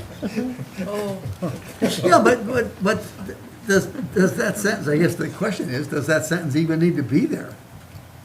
that is what I was asking, but it Okay. sounds like John wants it, but. John, do you want that sentence? This red one right here. 642. Yes. Why do you want that sentence? But Rick wants it to be Because- more so clear. the next code enforcement officer doesn't do the same thing that Dwight did. Well, but, well, but Dwight did was not quite correct, right? You're right, but it happened. Well, yeah, but That needs, how can I I mean, legislate you can't make a so- mistake? that needs to be in there. It really does. Yeah, I do. Well, what's the literal interpretation of new construction or expansion of gross non-residential floor area not to exceed 3,000 square feet? It's new construction of a certain amount of building. No matter what you had there. There's, his interpretation, if you had a problem with it, you could have appealed him to the Board of Appeals. I didn't know about it until after they got a building permit, and I read it in the Ellsworth American. Oh, yeah, the building Right, is up yeah, by no, I time. get that. But that's not a problem. The Today. question is, how do you solve that problem? I don't think you solve that problem by putting a sentence in here. Does it hurt anything with that? Yeah, because I didn't sentence understand being what the damn thing meant. That's what hurt Do you me. have, It's a checks and balances thing. I mean, I build a building, end of story. I expand the building, end of story. Doesn't matter what the hell was there but before, it's the issue, gone, but right? that's true, but the issue is you can continue to build onto that building however you want and end up with a 30,000 square foot building. But that doesn't have anything to do with the credit for something that's been demolished, blah, blah, blah, does it? It has in the past. so, I can work Your on it. glasses are steaming up. I know. It's part of the steam that's coming out of my ears. Let's move on. Sorry. Okay. Good otherwise in moving that on. We love stuff? you, buddy. We love you, buddy. We love you back. Woo. Would you like Hola. to hit the other things in this article, or should I, since we kind of deviated from solar anyway? Sorry. Now, there's one thing I want to talk about. I'm sure you do. And I had a conversation with the appropriate people about it. So, is really the only other big thing that floor plan section? There it is. So, Section 607, 607. 606. 606 what? 606V as in Victor, V. Floor plans. under floor plans. So this came up, this was a last minute addition, like truly an idea, 14. and so we threw it in. Oh, And I see. so- Right where it says floor plans, right? So Can I get my, a page number, please? 14. 14. Thank you. So this is located within the submission requirements for major use site plan. I knew that if I added something here, I had to tie it to the criteria and standards on which you later judge a project, right? So that's why I listed a bunch of things. Thomas quickly told me he was concerned about the phrase "and fire suppression."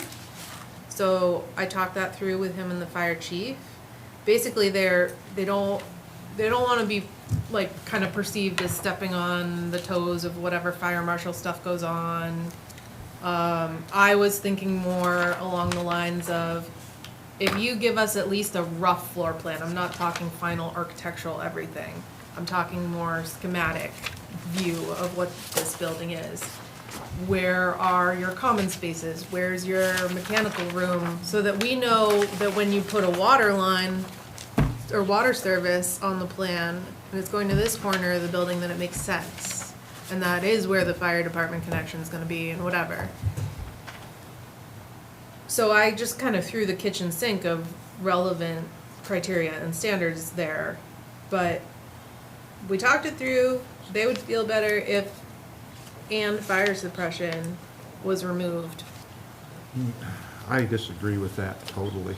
Oh, so you're on the opposite. I'm on the opposite side. So you like this? I think fire suppression, and I want to add one other thing to it, actually, but the fire suppression requirements, and the chief can say what he wants, but fire suppression requirements doesn't necessarily have to be sprinkler systems. Okay? Right.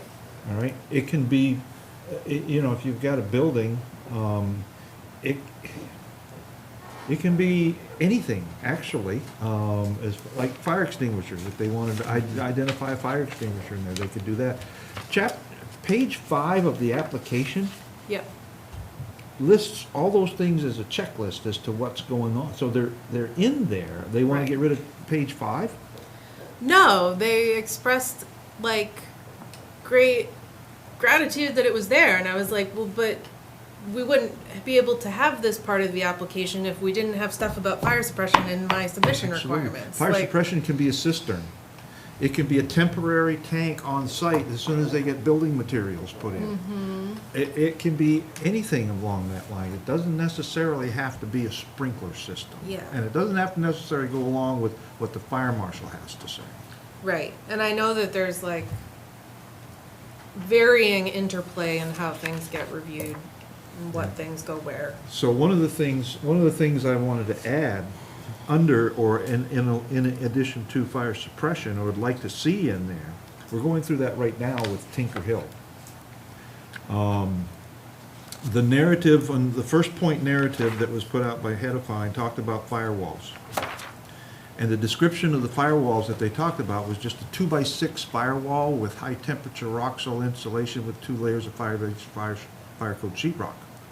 Well, when you get a building that's got 3 or more units in it, by code, by building code, which is required in the city of Ellsworth, not just a life safety code, you're required between the second and third unit to put what's called a high challenge firewall. Not just a firewall, but a high challenge firewall. And Concrete? that's not in the narrative. And I went round and round with Tom on this. So personally, I think the wording needs to be added to this because this is part of fire suppression, because it actually does suppress fire Yep. from spreading, not necessarily a firefighter, in that the appropriate firewall design applicable to the building use, that needs to be included in that narrative. Because now you've got something that's going to help the fire department, and they're going to say, well, why? Well, because NFPA 221 and state statute requires it. Okay. So It's fair. I want to go far enough with this requirement, but not too far, And right? I agree.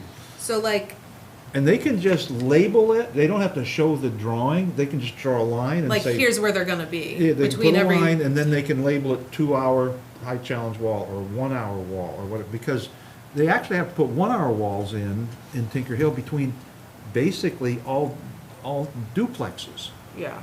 okay? But there's nothing labeled, anywhere that shows that it's a 1-hour firewall, so they don't have to draw the drawing, they just have to recognize that that's what it is that has to go in. So So it's not a really big detail thing, it's just something that needs to be on the floor plan as an identifier. well, and I mean, there's a whole stage of review after planning board where you have detailed plans Yep. and detailed building code, life safety code review that how happens between the two of them.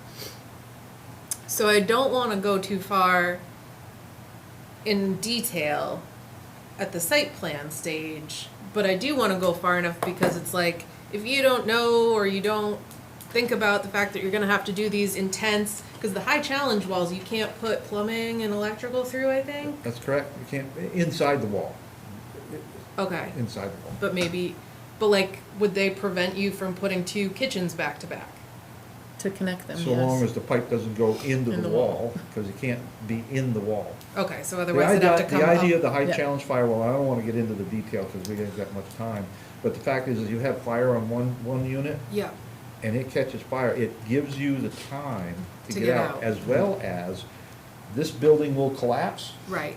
but you still have a wall. It's basically two separate It'll walls. stand on its own. Yeah. Yeah. Okay? So my thinking though is like if it does screw up your plans to have 2 kitchens next to each other and then all of a sudden all the rest of your units change and then the floor plate, like the overall footprint is bigger and then the decks are somewhere else and it ends up having ripple effects. Like there's a lot of things that change. But if they know it ahead of time, Right. So part of this is to be like, think your stuff through before you're here. correct. It doesn't need to be perfect. I mean, I really, in many cases, would be happy with like a color-coded shape, you know, that's like 20,000 square foot of retail and 10,000 square feet of office space, and there's a hallway in between. And here's where the trash room is, you know, and here's where maybe we'll have the elevator or the stairwell. Like, we will sometimes see those type of projects. Like, how do we verify if you have multiple uses that their parking calculations make sense? We need square footage. Like, so that's kind of how it all ties together. Do you know where your entrances and exits are gonna be? Do they line up with where you're showing us walkways? And then you have these tight sites where then you're trying to fit in parking? Like, is it all gonna work? So that's a requirement to show the entrances on the site plan. Yeah. It is. And then it helps verify, you know, we're like apartments, hotel rooms, size, what was the plan? What's the plan now? And it prevents people from getting ahead of themselves before they've kind of truthed out their own stuff. So, I think it's a good idea to have a little floor plate in there, because I've asked developers to provide that stuff. they Out of the usually goodness are of their happy hearts, to and show you. sometimes they do, and sometimes they don't. And I think kind of along the floor, same on the floor plans, I've asked before, again, sometimes they do, is a schematic of what the hell the building looks like. So, and I thought about that, like elevations or an architectural rendering, but I didn't put that in because we don't have anything to judge them on. You know, we would make somebody go through having an Well, we can- architect draw something We can look at up. that, I mean, there's plenty of times that we don't have the authority to say, change that, but we say, could you change that? And they Right. do. But if we can't see, if we don't see what the building looks like, let's have a little bit, you know, show us what it looks like. Hey, if we like it, we won't say anything. If we offer a suggestion on changes, I mean, we went through that on Pine Street We did, many times. yeah. But it really kind of made the process worse, didn't it? Because we couldn't say, well, that's ugly. Well, And you needed to make it look like this. Well, we could say. a lot of that had to do with That's ugly. A lot of that had to do with neighbors. Right. I just, That goes You with have that more territory people though, around doesn't the it? if we get elevation drawings, renderings, that's when it gets, I'm already a little worried about asking for floor plans and the fight we'll get. If it's also that level of detail, and there's probably plenty of times when it's not applicable. You can't give me a floor plan for a solar array, right? But I just don't know, all that elevation is gonna tell us is like, does it meet the height in the zoning? I don't really care about the elevation, I just Okay, would like to see what it looks like. I find it hard to believe that that 72-unit apartment house, somewhere in Andrew's computer, doesn't have a depiction of what that looks like. I don't It know. is hard to believe. That's all I'm asking. Well, it's gonna be ugly, isn't it?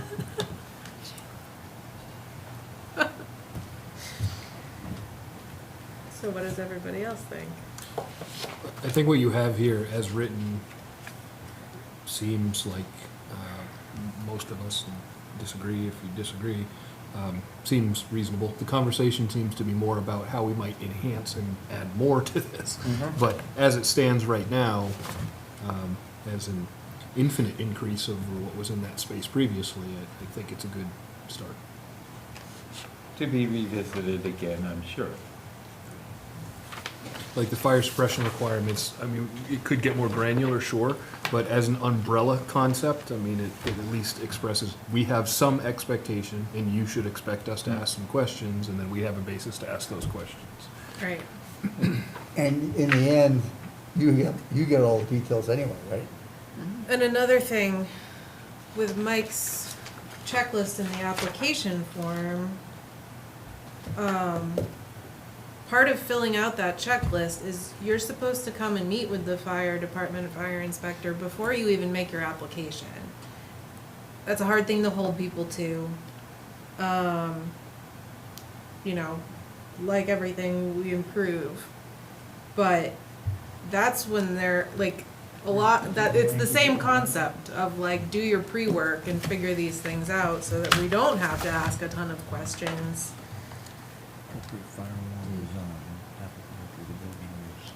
And I agree with you to a point, however, and I'm not trying to throw anybody under the bus, but the responsibility of that page 5 falls on the fire inspector or the fire chief.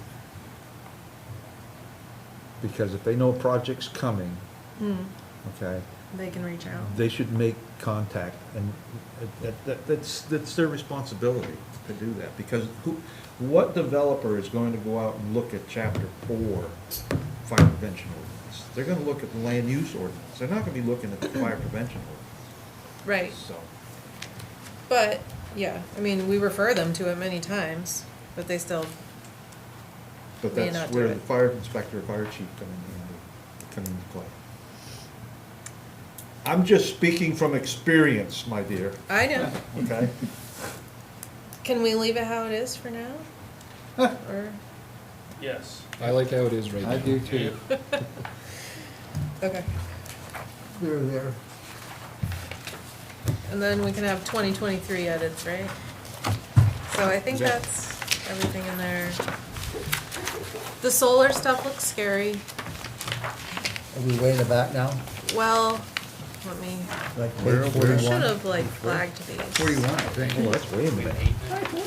Yeah. So it looks scarier than it is because a lot of stuff is just kind of rearranged. We're on page 41? We're in Article 8.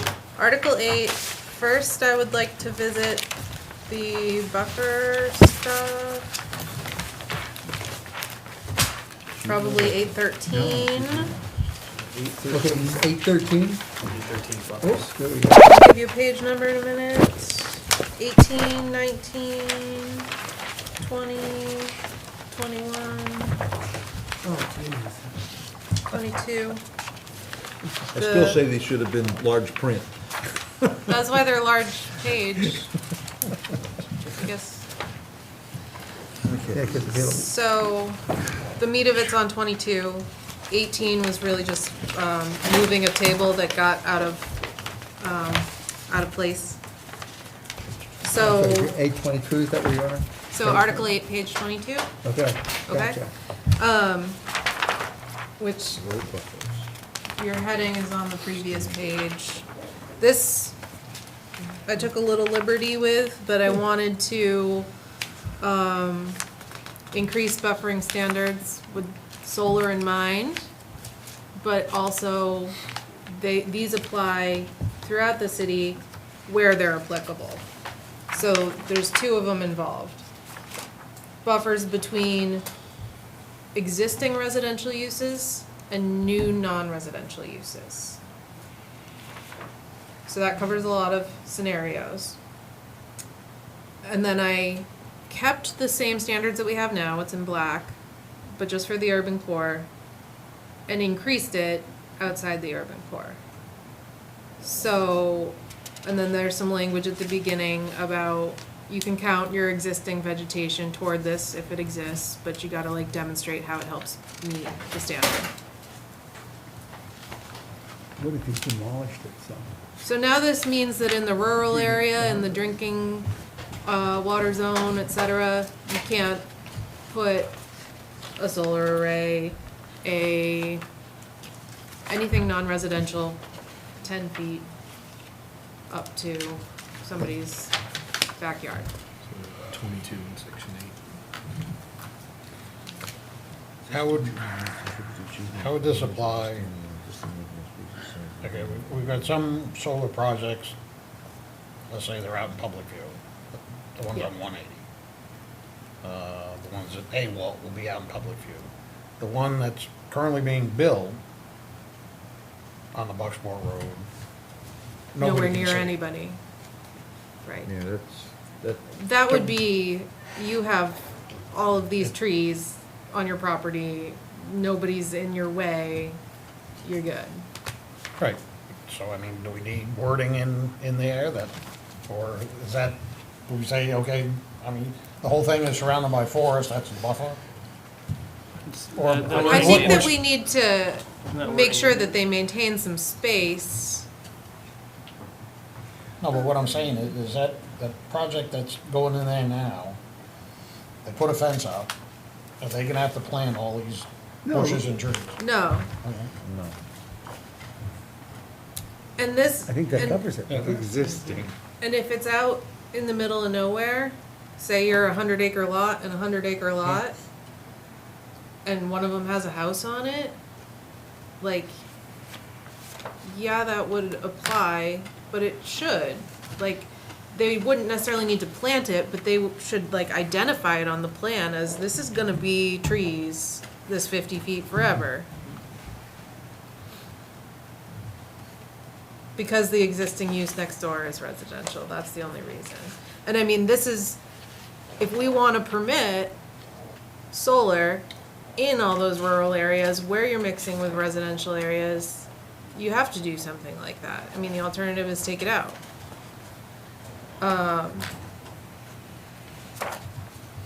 And these, I mean, what I worked with before in a much more developed city was 150 foot of separation between new non-residential and residential.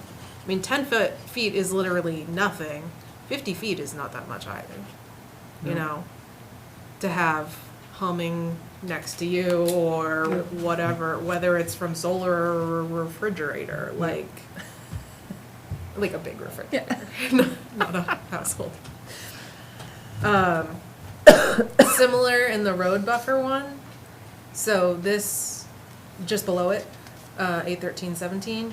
So this we've had for all manufacturing, industrial, heavy commercial, and electricity generation has been in there for as long as, I mean, I haven't studied it, but it's been in there for a long time as one of the places where this applies. I added storage because we haven't seen storage yet, but there is interest in that, so why not?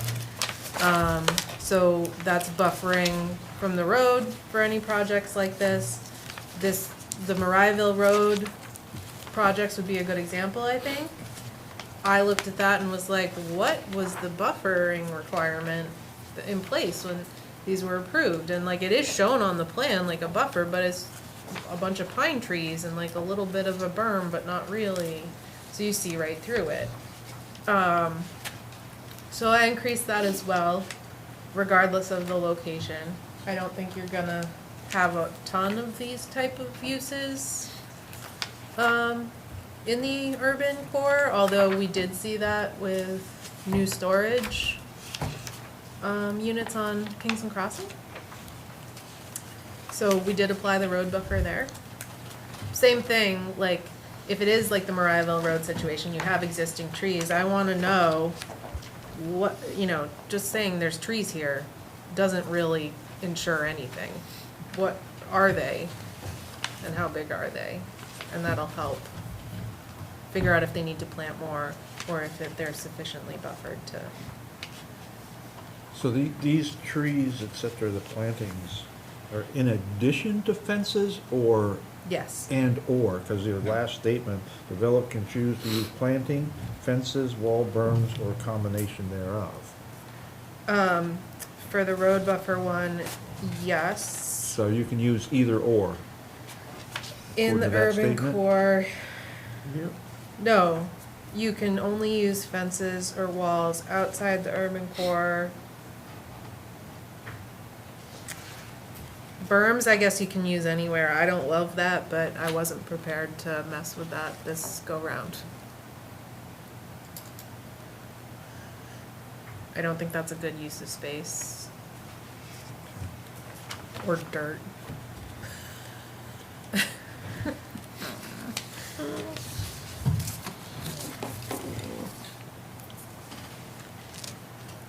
Do you guys think we're on the right track with this? I do.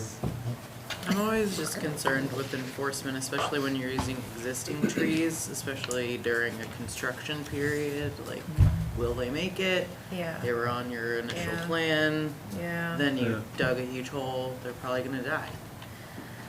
That's a good point. I mean, but if we don't let them use existing trees, Right, so I'm What curious if about there's not good 5-year either. maintenance or something, like a time limit maintenance of, like I think there's something revisiting in and there. then replanting. or- yeah. yeah. That makes sense. Yeah, I mean, it is Yeah. an enforcement thing and it can be tough. I'm used to being on her end of it. So,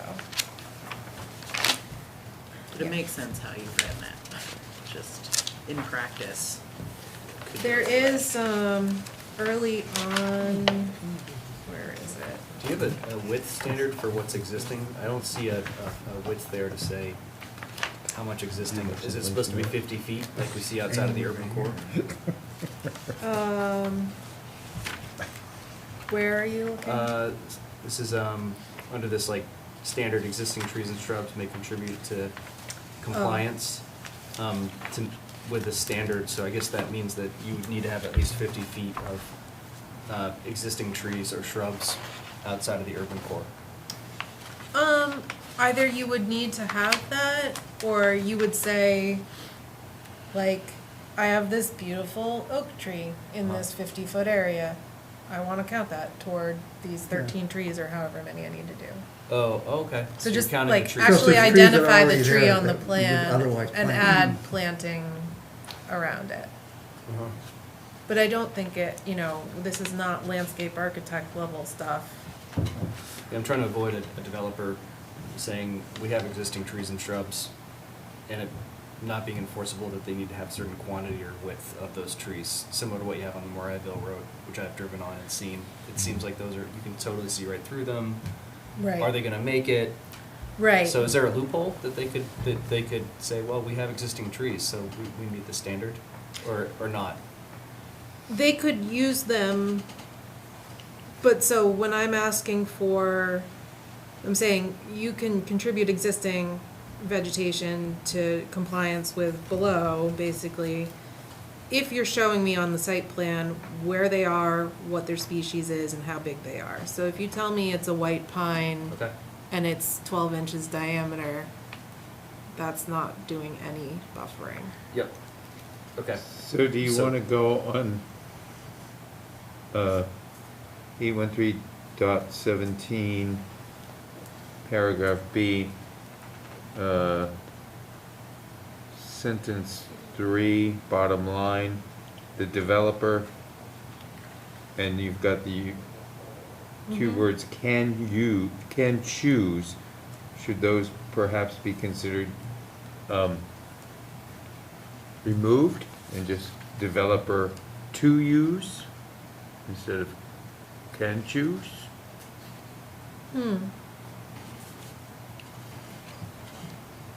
813.17, paragraph B, standards. Is it a must? Yeah, Right. the can think- choose. Yeah, this is, I mean, vegetation, fences and walls, and berms all kind of achieve different things. Right. So if you pick one versus the other, is it accomplishing the same thing Uh-huh. as the other? Or if you're mixing them, which can be a good thing Mm-hmm. when you're thinking of sound, not just visual, Mhm. or light, not just So they prettiness. will, correct me if I'm wrong, in your solar array fields, there still is a security fence that has to go around that solar, so they Yeah. still are gonna use a fence anyway, so the fence is really not an option per se. So can they say, well, we put a fence in, we don't have to put trees? No, because I think in the standards, it says that if you did a fence for the purposes of that it has to be opaque and Yeah. solid.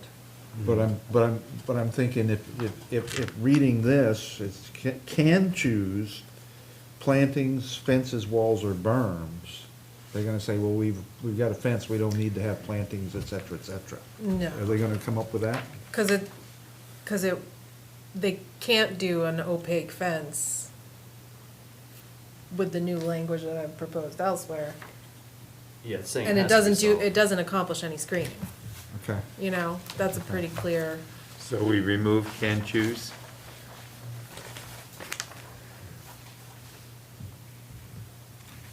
I suggest that the developer can utilize a combination of plantings, fences, walls, and berms. Yeah, and may. perhaps other There you go. methods may instead of to can choose meet the to. standard. Yeah. I'm not an English That's major, good. I'll pass. That's my daughter. Well, may is permission, can means literally, are you Like you're physically able able to. to? Can is a term of Yeah. ability. So just Whoa. get rid of the word choose. May is a term of permission. Yeah, yeah. Yeah. Strike and choose. I thought you were a firefighter. What do you mean? Your secondary job, an English teacher? You won't see a lot of, most developers are just gonna be planting trees. That's kind of pretty typical. If the Catholic Yeah. school got a comprehensive. But that applies you to and me everything both. everywhere. Yeah, that's good. So, Yeah, I think I still have flashbacks with the nuns. we have had people use berms. I didn't go to Catholic school, I said he did. And there was that one big spruce tree that John Bates wanted to use on Yeah. Spruce Street, Vine Street, as an existing Spruce tree. Yeah, yeah, yeah. I don't know.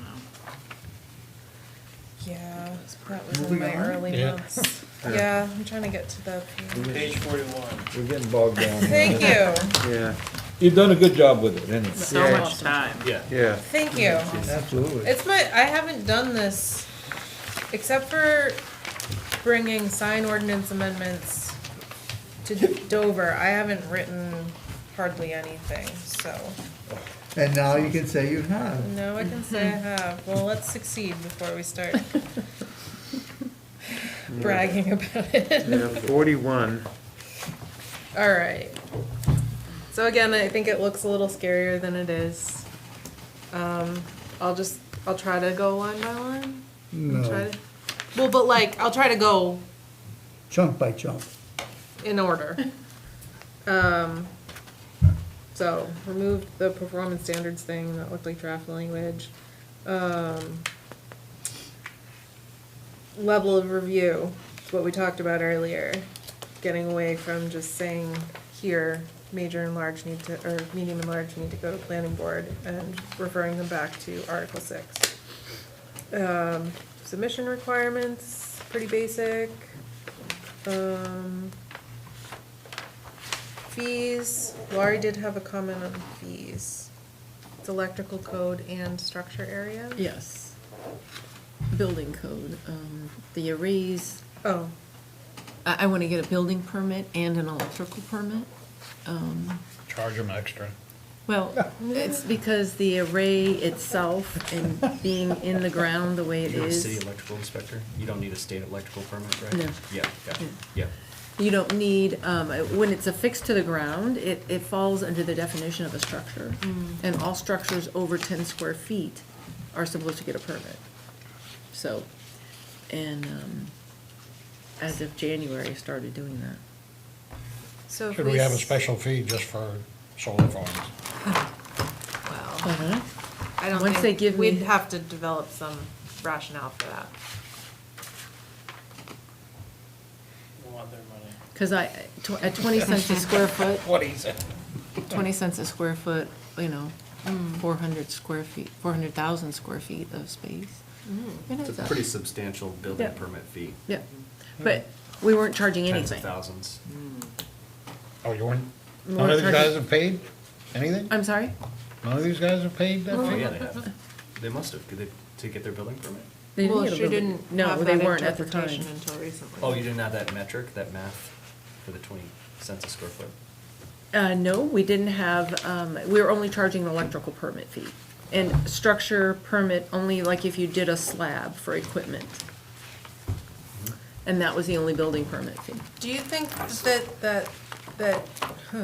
getting tired. Do you think that permit fees need to be codified here at all? No, because we have a permit fee schedule. We have commercial, residential, and accessory structure.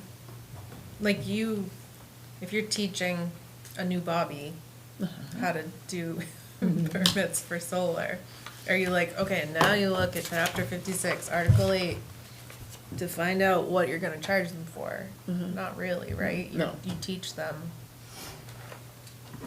So According maybe to it's, considered a structure. maybe that whole 823.1, I don't know what happened there. Maybe we should just delete it. Yeah, because I would do an electrical permit and then building permit for what qualifies or as defined as a structure. What are other towns doing? Okay. All over the place. Huh? They're all, All over the place. all different, they're all over the place? Totally. But you wouldn't be the first town to apply a square footage standard based on how you're defining a structure by like looking like a bird over the panels times 10 cents, 15 cents, 20 cents. 20 cents is on the high end of what I've seen, but I've seen it as low as 10. So you're not alone in that logic. Surrey does it like that next door. Yeah. Oh, do they? Yep. Yep. If Lori says 20, I'm gonna go to that. Thank you, That's a darling. good fee. What's That's a good Surrey fee to the at? town. Surrey's Yeah, no, at it adds 20? up on a large, Yeah. large farm, that's a lot of money. I mean, you know, you're not getting to 6 figures, but you're creeping up on it Yeah. for a building permit fee. You So- just wanna make your revenues look good. And that's per panel, is that what you're saying? Square foot. Square foot. Square foot. 20 cents a square foot. Your Yeah. count. So is that getting too high? What's a regular building permit for a big box store gonna cost? Good question. Well, For comparison. I don't know how big so are they. Walmart was it's almost an acre, so 43,000 times 20 cents is gonna be. $8,000 maybe. Yeah, 8,000. I'm sorry, say again? 8,000. 8,000. Uh-huh. I mean, you could, So you want this to be kind of in the same ballpark, right? I mean, as other, That was. I don't know if we that's charge today's- other- I'm gonna guess you're gonna be like $50,000 for a building permit fee, and it's fine. Don't feel Yeah. bad. I wouldn't try to Don't feel like, try to bad. get more out of that, but I think that there are developers assume that they have to pay more than a $25 building permit fee. So, yeah, right, no, I get that. I think you're good, I think you're good there. So I this- would, Rick, to your point, I don't think you need to try to sync it with like a box store. Or whatever. Because this is totally different and it's Yeah. totally new, and I think you're not alone in the state by applying that, especially as a city.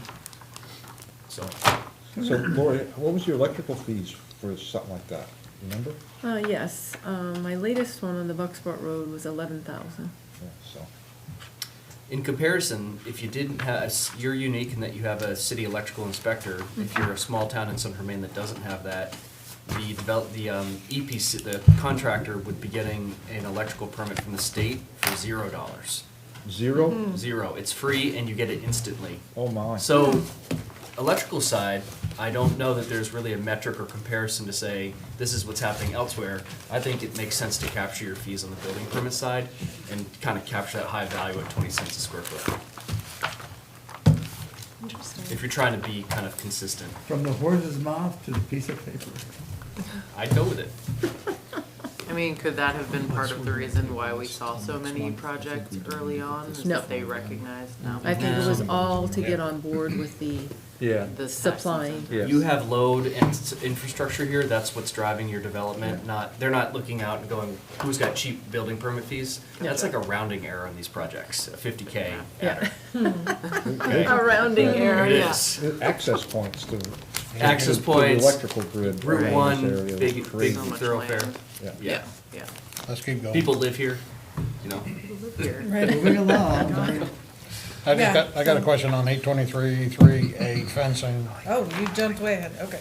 You know what that is? In the middle, we talk about animals squeezing through. That's a grateful dead. Wooden poles of at least 5 inches in diameter shall be installed to provide a means for wildlife to escape the enclosed area. I mean, That came straight from the Audubon language, you like? Which one, I'm sorry? We've seen a lot fencing. of this language already, right? I take issue with this. I mean, Hold on, one conversation at a time. John, then but okay, Patrick. so you got wooden poles of at least 5 inches in diameter. I mean, it doesn't say, are those side by side, or is there 5 inches between them? What? Diameter? The width Yes, of the but, pole. okay, A so pole. you got 2 poles standing up. Is there room? One in each corner. Or one in 2 corners of however many corners there are. At least 2 corners of a closed area, Where's he at? right here, 823. Oh, under fencing? Under fencing. Yeah, I wasn't sure what that meant. So, It's like straight Two from poles? main How does- Audubon. It's for the animals to climb up, right? how does an animal So- get around a 5-inch pole if you got it stuck in the ground? No, they scamper up They it to climb get up it. out. It's like how a raccoon would climb up the pole or whatever. It's a means for them to escape. Something thick enough for them to grip. Yeah. It's I like putting thought in you're the jungle one who gym and wanted the saying, wildlife definitely friendly have I know, but language. I'm thinking they could climb a chain link Oh, fence you're saying if too. they did mostly chain link? That you're providing like a little grippy surface? Or even just wire, you know, the knotted whatever, like the Yeah. Or you big. could have some sort of code that they can punch into. Or go train the raccoons. Okay. You're So allowed. I'm a little concerned about this. Which? I'm very familiar with the Audubon language, and I've historically taken issue with their process there because they very much did not consult industry professionals in that creation of that. If you put a graduated game fencing, and a lot of the fencing that we proposed here on the projects, at least the 2 that I brought forward, were all ag fencing, all wooden posts, not just one in the corner. And this graduated mesh style means that the squares get bigger and smaller from one to the other. Sometimes you can just flip the fence. I really don't like the big fencing on the squares on the bottom, because the reason they do smaller squares, which are like this big, is so that like animals and little kids and don't put their heads through it. That's why you put the small stuff on the bottom. The solution is not to put the big squares on the bottom, it's just simply to raise it up 6 inches so that Yeah. animals can Yeah. scurry under. Yeah. If we put big squares on the bottom, we're creating a safety hazard that is kind of like opposite of this. So this is again like, hey, Audubon, why didn't we like get consulted in this? So I just get a little So concerned. with that. effectively, the big squares on the bottom are setting 1,000,000 snares around the property. Totally, absolutely. I see. And this is assuming you have a graduated fence. You may not have a graduated mesh, but if it's not graduated mesh, they're all gonna be like 5 by 5 or 6 by 6. So Yeah, yeah. I was just working on a project, and the fencing contractor was from Vermont. They were installing the fence as described in this ordinance, and my client specifically said, take it down and flip it the other way, because we don't want a safety hazard with kids and animals putting their heads through the bottom. So they made him tear the whole thing down and redo it. Absolutely. You get a fat raccoon, he's gonna get stuck in there. Oh, yeah, and then he's gonna die. Yeah, Yeah, absolutely. I mean, we haven't asked for graduated fencing. I would just We strike asked the them to last go sentence, is 5, my 6 inches. explanation of that. I just don't know that it's, I don't think you need to get in the weeds on Yeah. that. It's just in the gap. I think just leave it as 5, 6 inches. I'm perfectly fine with that. And even, you know, Audubon makes it sound like you can just like easily find this type of fencing So what are you gonna, you just gonna have it with a space at the bottom? raised. Yeah. Yes, I think it That's said really the 5 best inches, thing. which is, Well, it's, it seems like least it's 5 easier all inches, around. that's fine.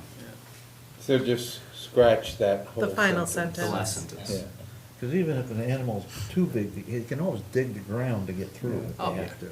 I mean, So, Yeah, we had discussed 6 inches somewhere in the past as well, and it seemed. Right. A lot of people have done it voluntarily for Yeah, you. yeah.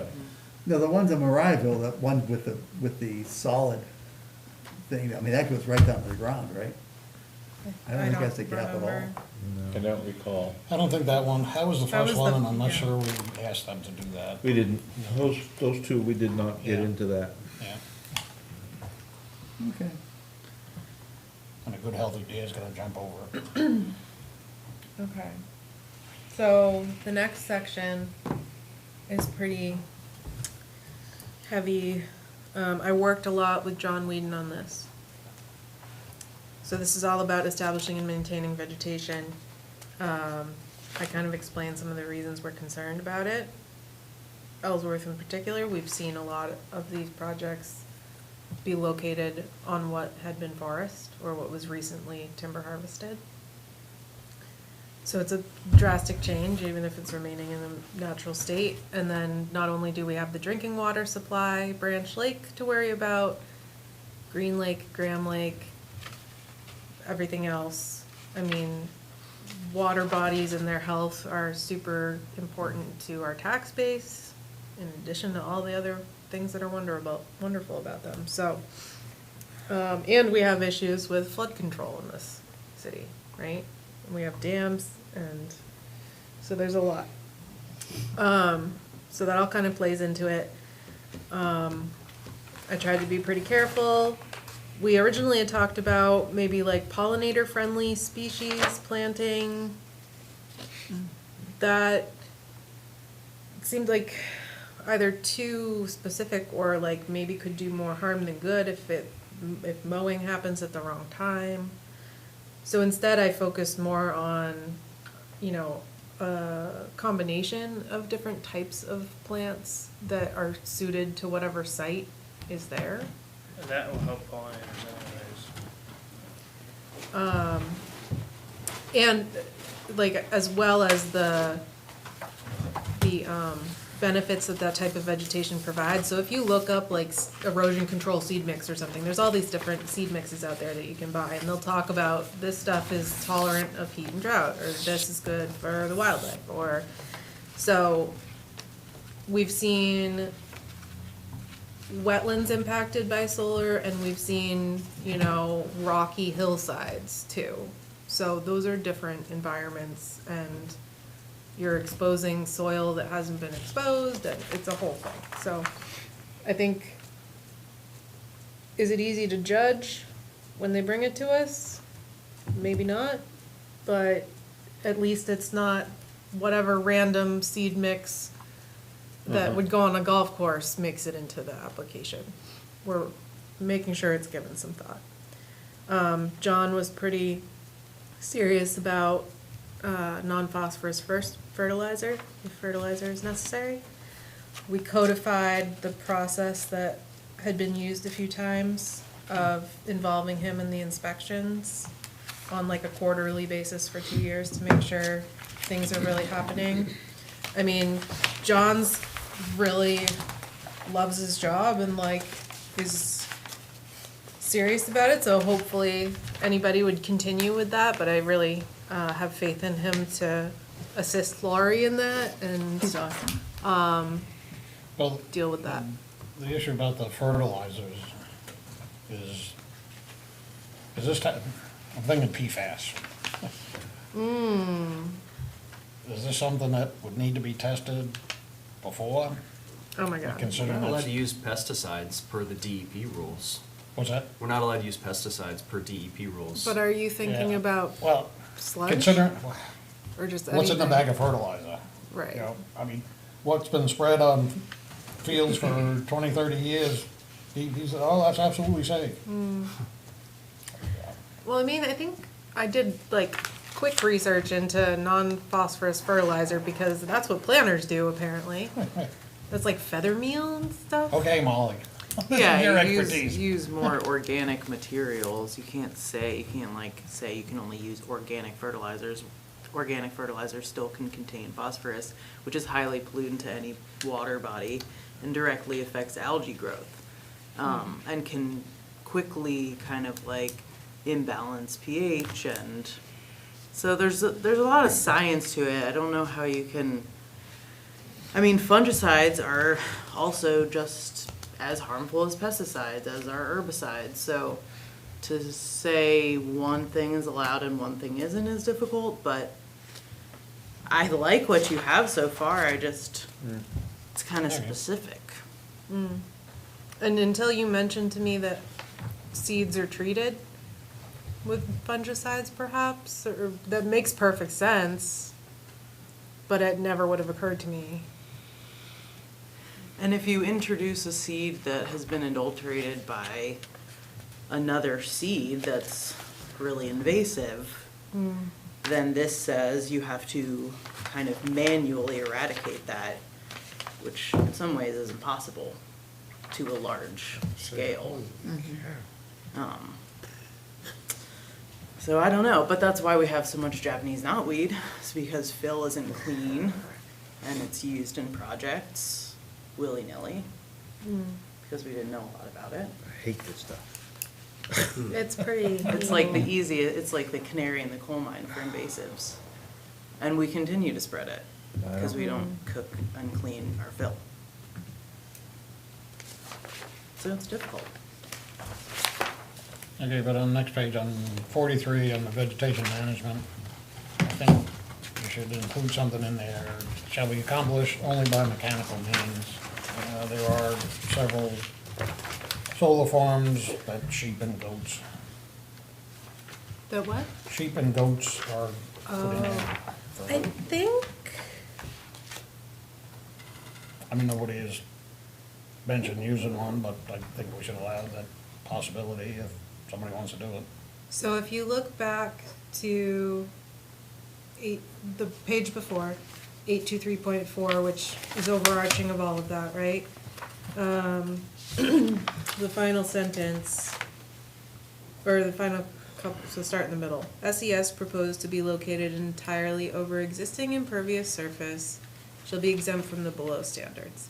Those to be located over new impervious surface or proposed to share space in conjunction with an agricultural use may be found exempt from some or all of the below standards. I guess if it's, you're just bringing sheep to visit instead of them living there. Well, that is a mechanical means of eradicating invasive species. Could be If it one. qualifies, It's not- yeah.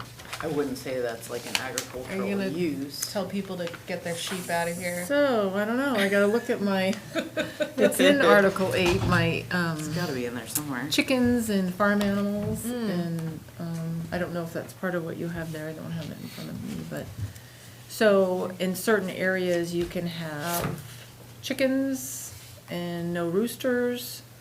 You know, in the urban core, you can't have any roosters, and then you can have cows and goats and things, but the, so if they brought that there, they'd be feeding themselves, and would they be contained within that fence? Is that what we're thinking? Yeah, Yep. that's what they do.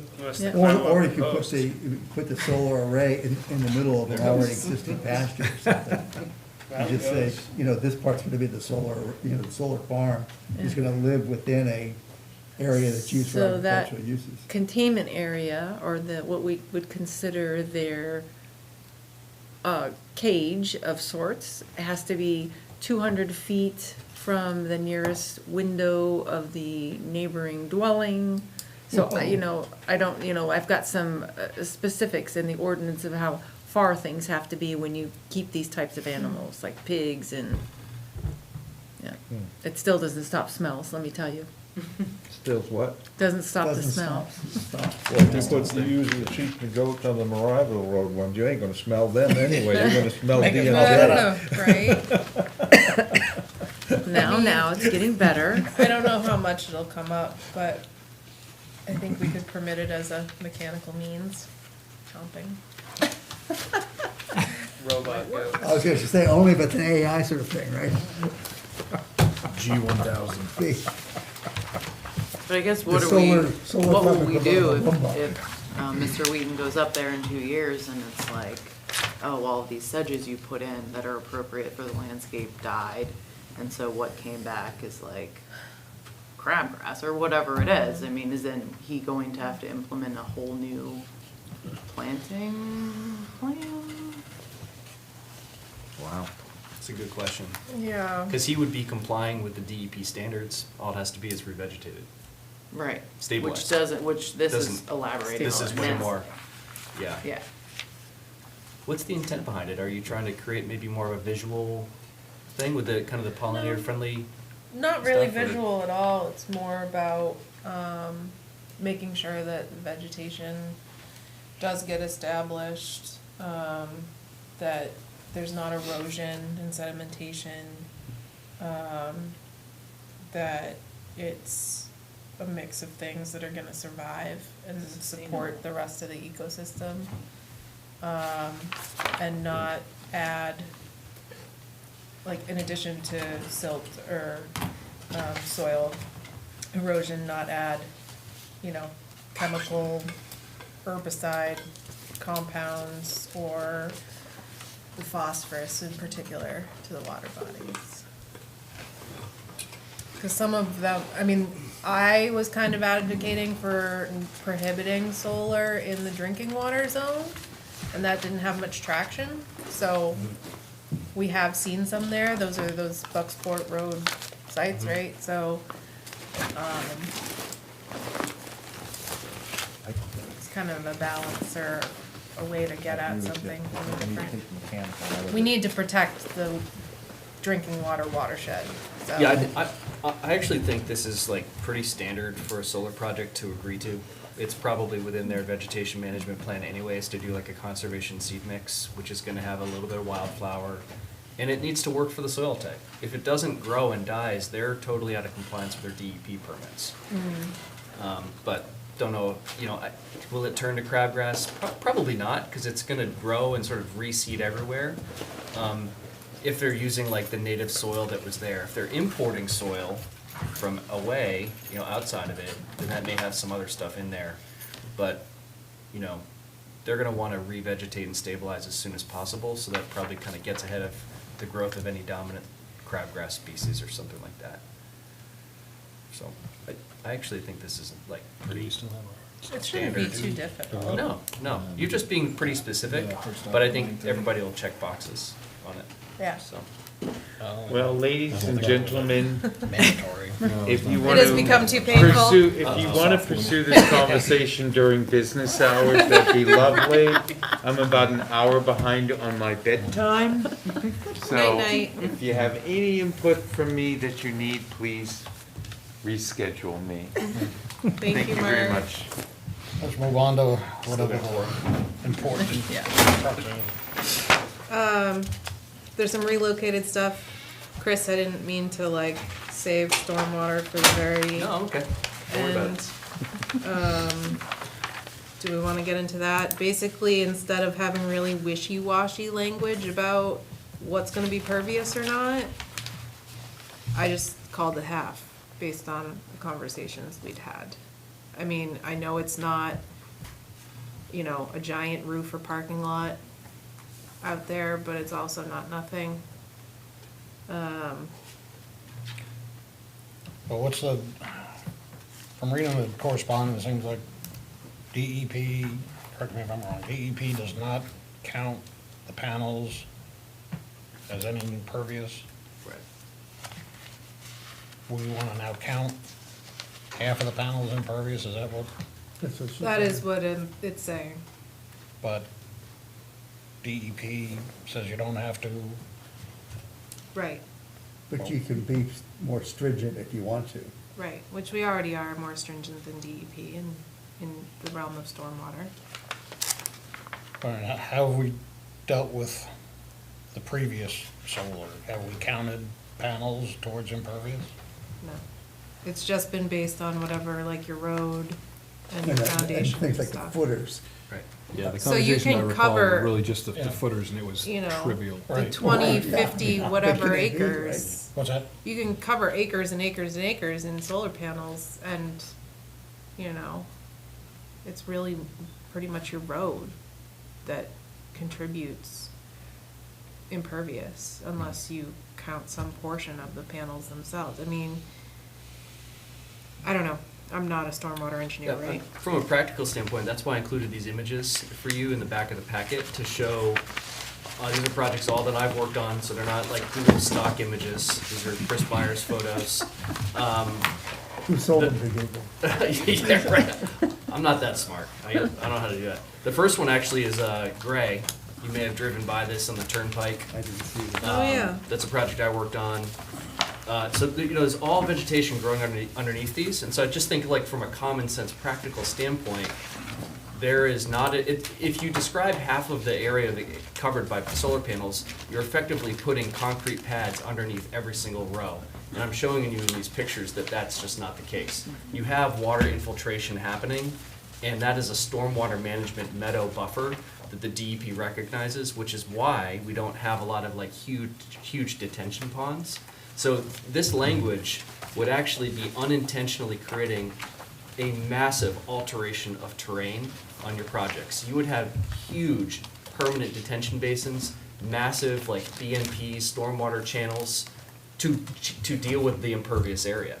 What we advocate is just try not to alter the terrain too much, keep it as is. Maybe you have to put a detention basin because there happens to be a bunch of ledge and roads or something, but for the vast majority of these projects, we are just letting the meadow buffer treat the entire site, as long as we don't mow it more than twice per year. And it's, fully vegetated. So just the concept of impervious to me, so that the issue is water runs off the edge of the impervious area, it's gonna go some places, it's gonna pool, and what you're showing us is, that's not the dynamic. That's right. All the water falls onto the property. If anything, you're gonna have little ruts where it rolls off the end of the solar And that panel. doesn't really even happen. If you go to New Hampshire, they're gonna tell you they think it happens, and they're gonna make you put like a little French drain in front of them. No. Yes, I'm serious. They're like, oh, there's gonna be It channelization. seems there should be a happy medium though, someplace between, conning it all or Well, I conning it think, half I think and the happy not medium, worrying about it. the happy medium lives in what is actually happening here. Like, what's actually happening on real projects. And when we look at the common sense approach, they're just not. No, I there's see just what not you're that saying. channelization. If the water ran downhill before, it's gonna run downhill the exact That's same right. way now. Except there's no trees to drink it Yeah, anymore. unless you clear But- 30 acres of forest, then you can't just say that this meadow will Do the same thing. equate to the same absorption rate. It's pretty darn close. When you met, Were these photos, had these projects been cleared, or were these already the meadows? first photo was an existing field, the second one was cleared, no, the second one is actually a, old gravel pit. Second page, cleared forest, and then the last page was meadow. It's a good point. They're just the And ones I think you're 100% accurate, but I don't think that consideration would be captured within the scope of the impervious logic, which is what this language describes. There is a slight difference, Molly, that a forested condition will attenuate stormwater slightly better than a meadow, but they're close enough that the DEP doesn't get into the weeds on it. Like, they don't want to start chasing down those discrepancy numbers. They say, great, we see these as low impact, we're okay with a meadow buffer serving as attenuation of stormwater. But there is a slight difference, I will. But I look at one of the Mariahville facilities, or the one with the big fence around it, and there is no growth in there whatsoever. And so it's all just dirt, and it's eroding faster because water's running off the panels than it would normally. Well, They need to do a better job there. Well, I drove by this ahead of time to I was like, I think that project's gonna come up in our discussions, and I have pictures of it, and I would agree with you, Rick, like, they seem to, some places have their BMPs in place, like the berm of the erosion control mulch, but in other areas they've removed it. In other parts, they've just spread it on the ground, which technically is stabilized, but there definitely is like rutting and channelization happening. So if I were the developer, I would be nervous about not being in compliance with my DEP permit right now, because I'm not having that vegetation really grown out. So can I really close out the permit? So who's really enforcing that? What if we were, you said the New Hampshire case was a bunch of French drains basically underneath the edge of the panel, right? So In certain cases, this isn't like across Well, the board, but the they thing see is, it differently. perhaps a medium would be to have more around the edge, the downhill side. I would tell them to start growing grass. That's what they need to do. I would just push them to say, get rid of all this stuff that's preventing it from growing. And if you don't have a soil condition to do it, you need to import soil, and you need to plant it ASAP, and you need to start growing something there. Because that's the best way, that's even better than what you're describing, to attenuate that stormwater on the site. And it's what the DEP wants out of their stormwater PBR that they pulled for that project. So I did think about, oh man, is this gonna trigger like a bunch of detention ponds? Like, that's not a good outcome. Right. But if what's underneath the panels works so well, and you counted half the area of the panels as impervious, could an engineer not demonstrate that what's underneath the panels is providing the treatment, like the DEP has allowed, but like actually quantify it? Should be able to, I mean, If you it have does- if it whatever the soil is and functions. whatever the, Can you ask that again? So like, it's not truly impervious, right? Because it's not flat on the ground and eliminating the vegetation. Yeah. So if it is providing the treatment, why can't we just have somebody take the panel area, cut it in half, and demonstrate that it's providing the treatment? Oh, we do that. And then you wouldn't Yes. necessarily have the detention part. Everything that you guys require in your stormwater management rules and kind of pre and post conditions, that accounts for that. So the precondition is whatever it was, whether it's a field or forest, but the post condition assumes Right. that the entire area can be revegetated and therefore attenuate that stormwater. fully. Right, but it's only only designing that for impervious areas such as the road or the foundations or whatever, equipment pads, whatever. As impervious. Right. Right, correct. But so if you pretend that the solar panels are partially impervious or all impervious or whatever, if the ground underneath it truly does the function of stormwater treatment, it's almost like maybe there's some kind of weird dimension missing in the model, but like, why can't it be demonstrated that the vegetated land underneath the imaginary impervious thing is treating the impervious thing? Like, there's a quantity of water that runs off of a flat surface, right? And like, what does it take to slow it down, infiltrate it? I guess I would ask, if we wanna do it that way, if that's the intelligent way to do it, why doesn't DEP do it? Why would you want to do it that Is way? What do you- DEP what I guess- intelligent? We don't know. That's why we've had, not that John Whedon's the expert, but like, he's been here time and time saying, I don't really trust this stuff. I haven't seen it work yet. Like, and they haven't either necessarily, or they have, and you know, if we defer it all to them, fine. But that's a choice we need to make. Back us away from the question. Let's take a step back for a second, because there is I think a core, a fundamental question here, and that is, if you intermittently interrupt the rainfall and redirect it 2 or 3 feet to the right or left before it hits the ground, does that make the ground impervious? I would argue no. No. In this sense, and therefore all of the impervious conversation is somewhat irrelevant in my mind. I remember working on this with John when we did that Bucksport project, and he was involved because it was in the drinking water district, and so therefore we wanted to do those quarterly inspections. That's where my project we worked on, that's where That that was the stemmed first from. one? It was, and that's kind of when we consulted with him, he was like, I don't know, maybe we'll do it this way, and we said, no problem. Like, if that's what you want to do, this is an important area of the town, let's go for it. I think that his skepticism of that was founded more in wanting to protect the drinking water district versus a skepticism of what happens on solar projects in general. So I think there's been somewhat of a translation of the sensitivity around that particular district and then extrapolating that across all zones, that I'm trying to just make sure from a practical standpoint of what's actually happening, showing, you know, we don't really have a concern here. But at the same time, Mariahville, if There that's is a if concern. that's a concern, that is a micro problem that you guys need to enforce. Right. I mean, Yeah, well, I would they push be on in- them. They would be in violation of the proposed language we have about establishing Yeah, vegetation. exactly. And their They'd be out of permit too. compliance Yeah. right off the bat. Absolutely. but Yeah. going back to your point about the impervious, I mean, impervious isn't really 0-1, like, it's impervious or it's totally not. Because, I mean, you know, you'd have different coefficients of permeability, right? And I think part of the, I mean, and I understand where you're coming from, okay? But the idea is if you have rain fall down evenly, everything is taken away. Whereas if you have fall down over a Lots of direct rain, no direct rain. Lots right, of direct rain, no right, direct rain. you know, I can imagine why New Hampshire said, let's put in French drains. I mean, I can see that. They because- also haven't allowed the development of large-scale solar yet.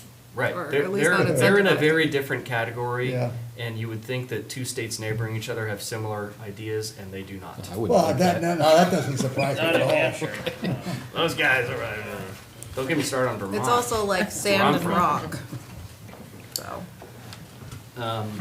I guess what I wanted to prevent here was, I understand that you guys are trying to, sort of do your part and listen to what John is saying. But I will tell you, if you start to evaluate half of the area as impervious, you will create massive stormwater controls in a way that you will probably regret. Let me ask you this, is there, under any circumstances, notwithstanding making mistakes like in Mariahville, where there could be water runoff problems that result from putting in a solar array, a solar farm?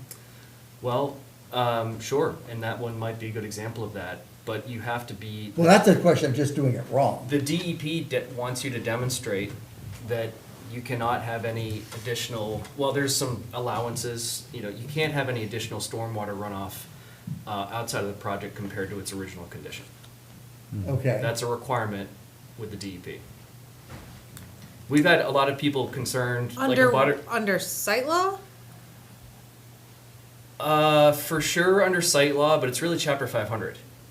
Regardless of the permit path, it's chapter 500 stormwater permitting. Well, and that's what, that's and guiding we'll this. use that Yeah. same set of words on all kinds of residential developments and so forth, or that we have in the city, right? Yeah. That Yeah, there- chapter you 500. can't have water that runs off your site. Yep. People are More very than concerned you had about already. it because they look at it going, this almost seems like an acceleration because So- you've got this super slide of water, and the butters think I'm going to have this torrent of water coming off of and because of the vegetated condition that we're able to demonstrate through stormwater modeling. Well, how about So- if we make the requirement about just not demonstrating that there isn't You already have that. for the, okay, You have the pre and post modeling requirement in your performance for, standards. for even uses like solar? Yeah? I mean, Right, but we if did it's it on gonna I be think we did it because you required it, and it's a one thing field. we were doing anyway. It's gonna be modeled as like a field. That's right. If there's no impervious, I mean, that's the only tool there is. But it is a field, it just has the panels on Well, it will be a field. it, if it's done right. Yeah, and that's a different issue. How long has DEP been looking at it this way? Like, was this a thing before the 2019 explosion? Yeah, I mean, Chapter 500 is really, when this happened in 2019, I remember talking to Jim Byer about this early on, and they just leaned on their existing policies and procedures to enforce it. They didn't really create. Only had a little bit of solar, probably. Well, yeah, they didn't, it was the best that they could do, but they had some precedent with like some larger development that was happening, probably really like from 2015 to 2019. Like Ranger Solar was doing a lot of big projects, NextEra, but certainly not the influx that we had here. But they had some projects to point to that were Yeah. larger than just your backyard project. And that's how they chose to regulate it, and that's why they've even chosen to use like site law permitting to regulate these projects for Yeah, I land guess, use. I ask partly because like, I don't know, is Governor 4-year terms? Like if Mills was in 2019, this law gets passed to expand solar, you're a state employee, are you really gonna make a call on something that like is totally anti your boss's policy? Whereas I'm in the other situation where the bosses have said, something's wrong with solar, fix it. And we have massive stormwater problems, a bunch of water bodies. With solar? Or just in general, you're saying? In general. Sensitivity, like it's a topic Yeah. of importance for you. Big time. Yeah. We get the coastal storms, our infrastructure can't handle runoff, like that's our own problem. So like, Yeah.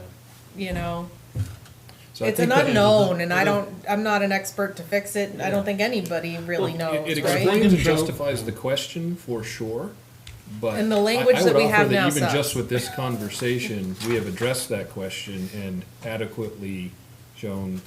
Well, that's why I had We've Steve offered, Blake we've do offered a this. solid hypothesis that these solar farms properly vegetated, which is what the statute requires, are not gonna cause the neighbor's lawn to wash away.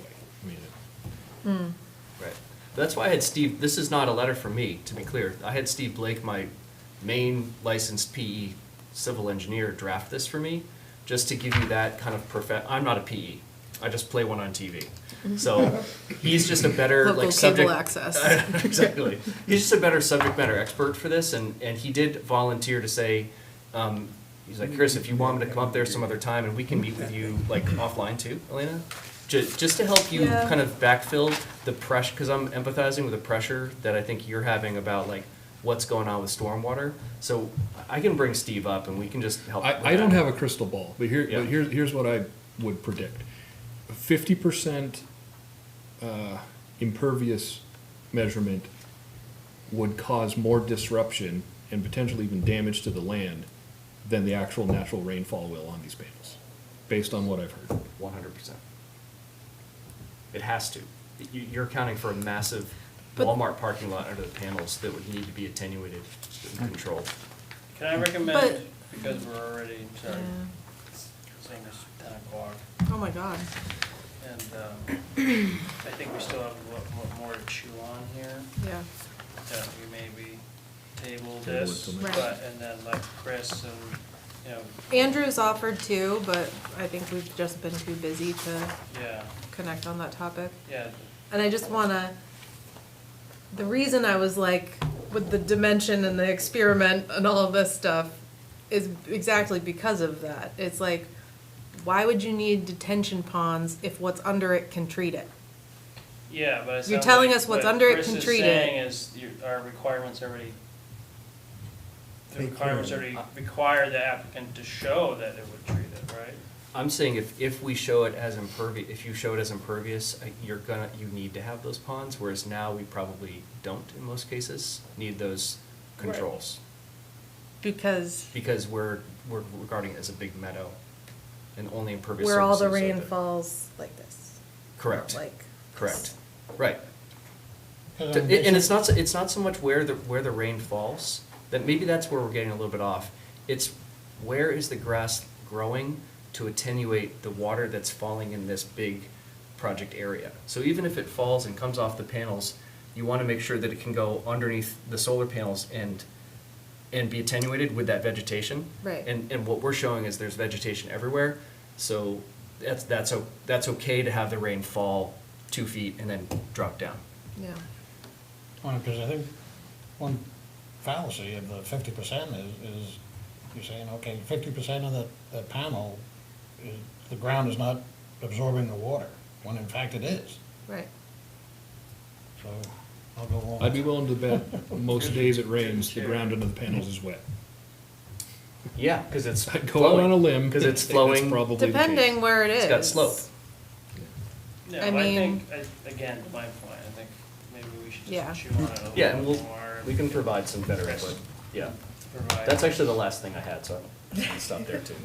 But there's nothing to remind me, I gotta open up the public hearing. I think it's been open. Yeah. Super patient people online? Anybody there? No. Lots of people are They oughta- watching. they oughta I get wouldn't paid want to for avoid, Zoom time. Yeah, we'll, take up the Violate decommissioning the- stuff another time. it. Works for me. That looked Chris, pretty- thanks for coming. Sure, Yeah. that looked pretty good too. Yeah, the thank you so much. Decom stuff. and I you had don't a- have any staff comments. Pretty, it was, Or if you do, yeah, you may find actually the DP has higher standards than you in the decom stuff. Auctioneer voice speed. Yeah, I had a good call with them today. Oh, yeah? And yeah, I'd just like to get Who did you away talk to? from it, like a kid. Well, they're all The kids now. on-call person, and Oh, great. he sounded really young, but was very helpful. Yeah, well, at least they hired him. Yeah, Elena, before we motion, any comments? I do, yes. I heard, What's going on? Did you ever adjourn Just- the planning board meeting? no, she's got comments. just to acknowledge this non-project related letter that arrived today. What is that for? So Apparently, we don't want families in Ellsworth. Don't want any growth. No growth, no families. Well, I guess I'll have to read it again, but. Well, one glaring error is that Mike Harris does have sewer impact fees. Yep, and we've got the, I guess another, that's a different topic. We have fees that we're still using to pay back for Myrick Street that aren't technically impact fees, they're just not called that because There's something. there's some basis sprinkled throughout this letter, but it probably should go to the city council, not the planning board. Yes, 'cause something under That's what what is it? Did it come directly to you? It's addressed to the planning board. Yeah, Yeah. I think I was there in like July. handwritten, original. And I'm in contact. Yeah, with he's them. not wrong. Somebody wrote it. But it's a whole, I mean, I'd need And so. a budget line just to do the study of what the figures should be, and it's a nightmare for affordable housing. No, I think The we've one agreed in the on, past that impact fees when are. you're, So you're driving up the road to the right or Yeah. left, right? right, to the left. Okay, so is there a Yeah. motion for Yes. adjournment? Okay. And, All in favor? that one, Thank you, I was guys. saying, is really suffering from not grasping. And just in case. And vegetation.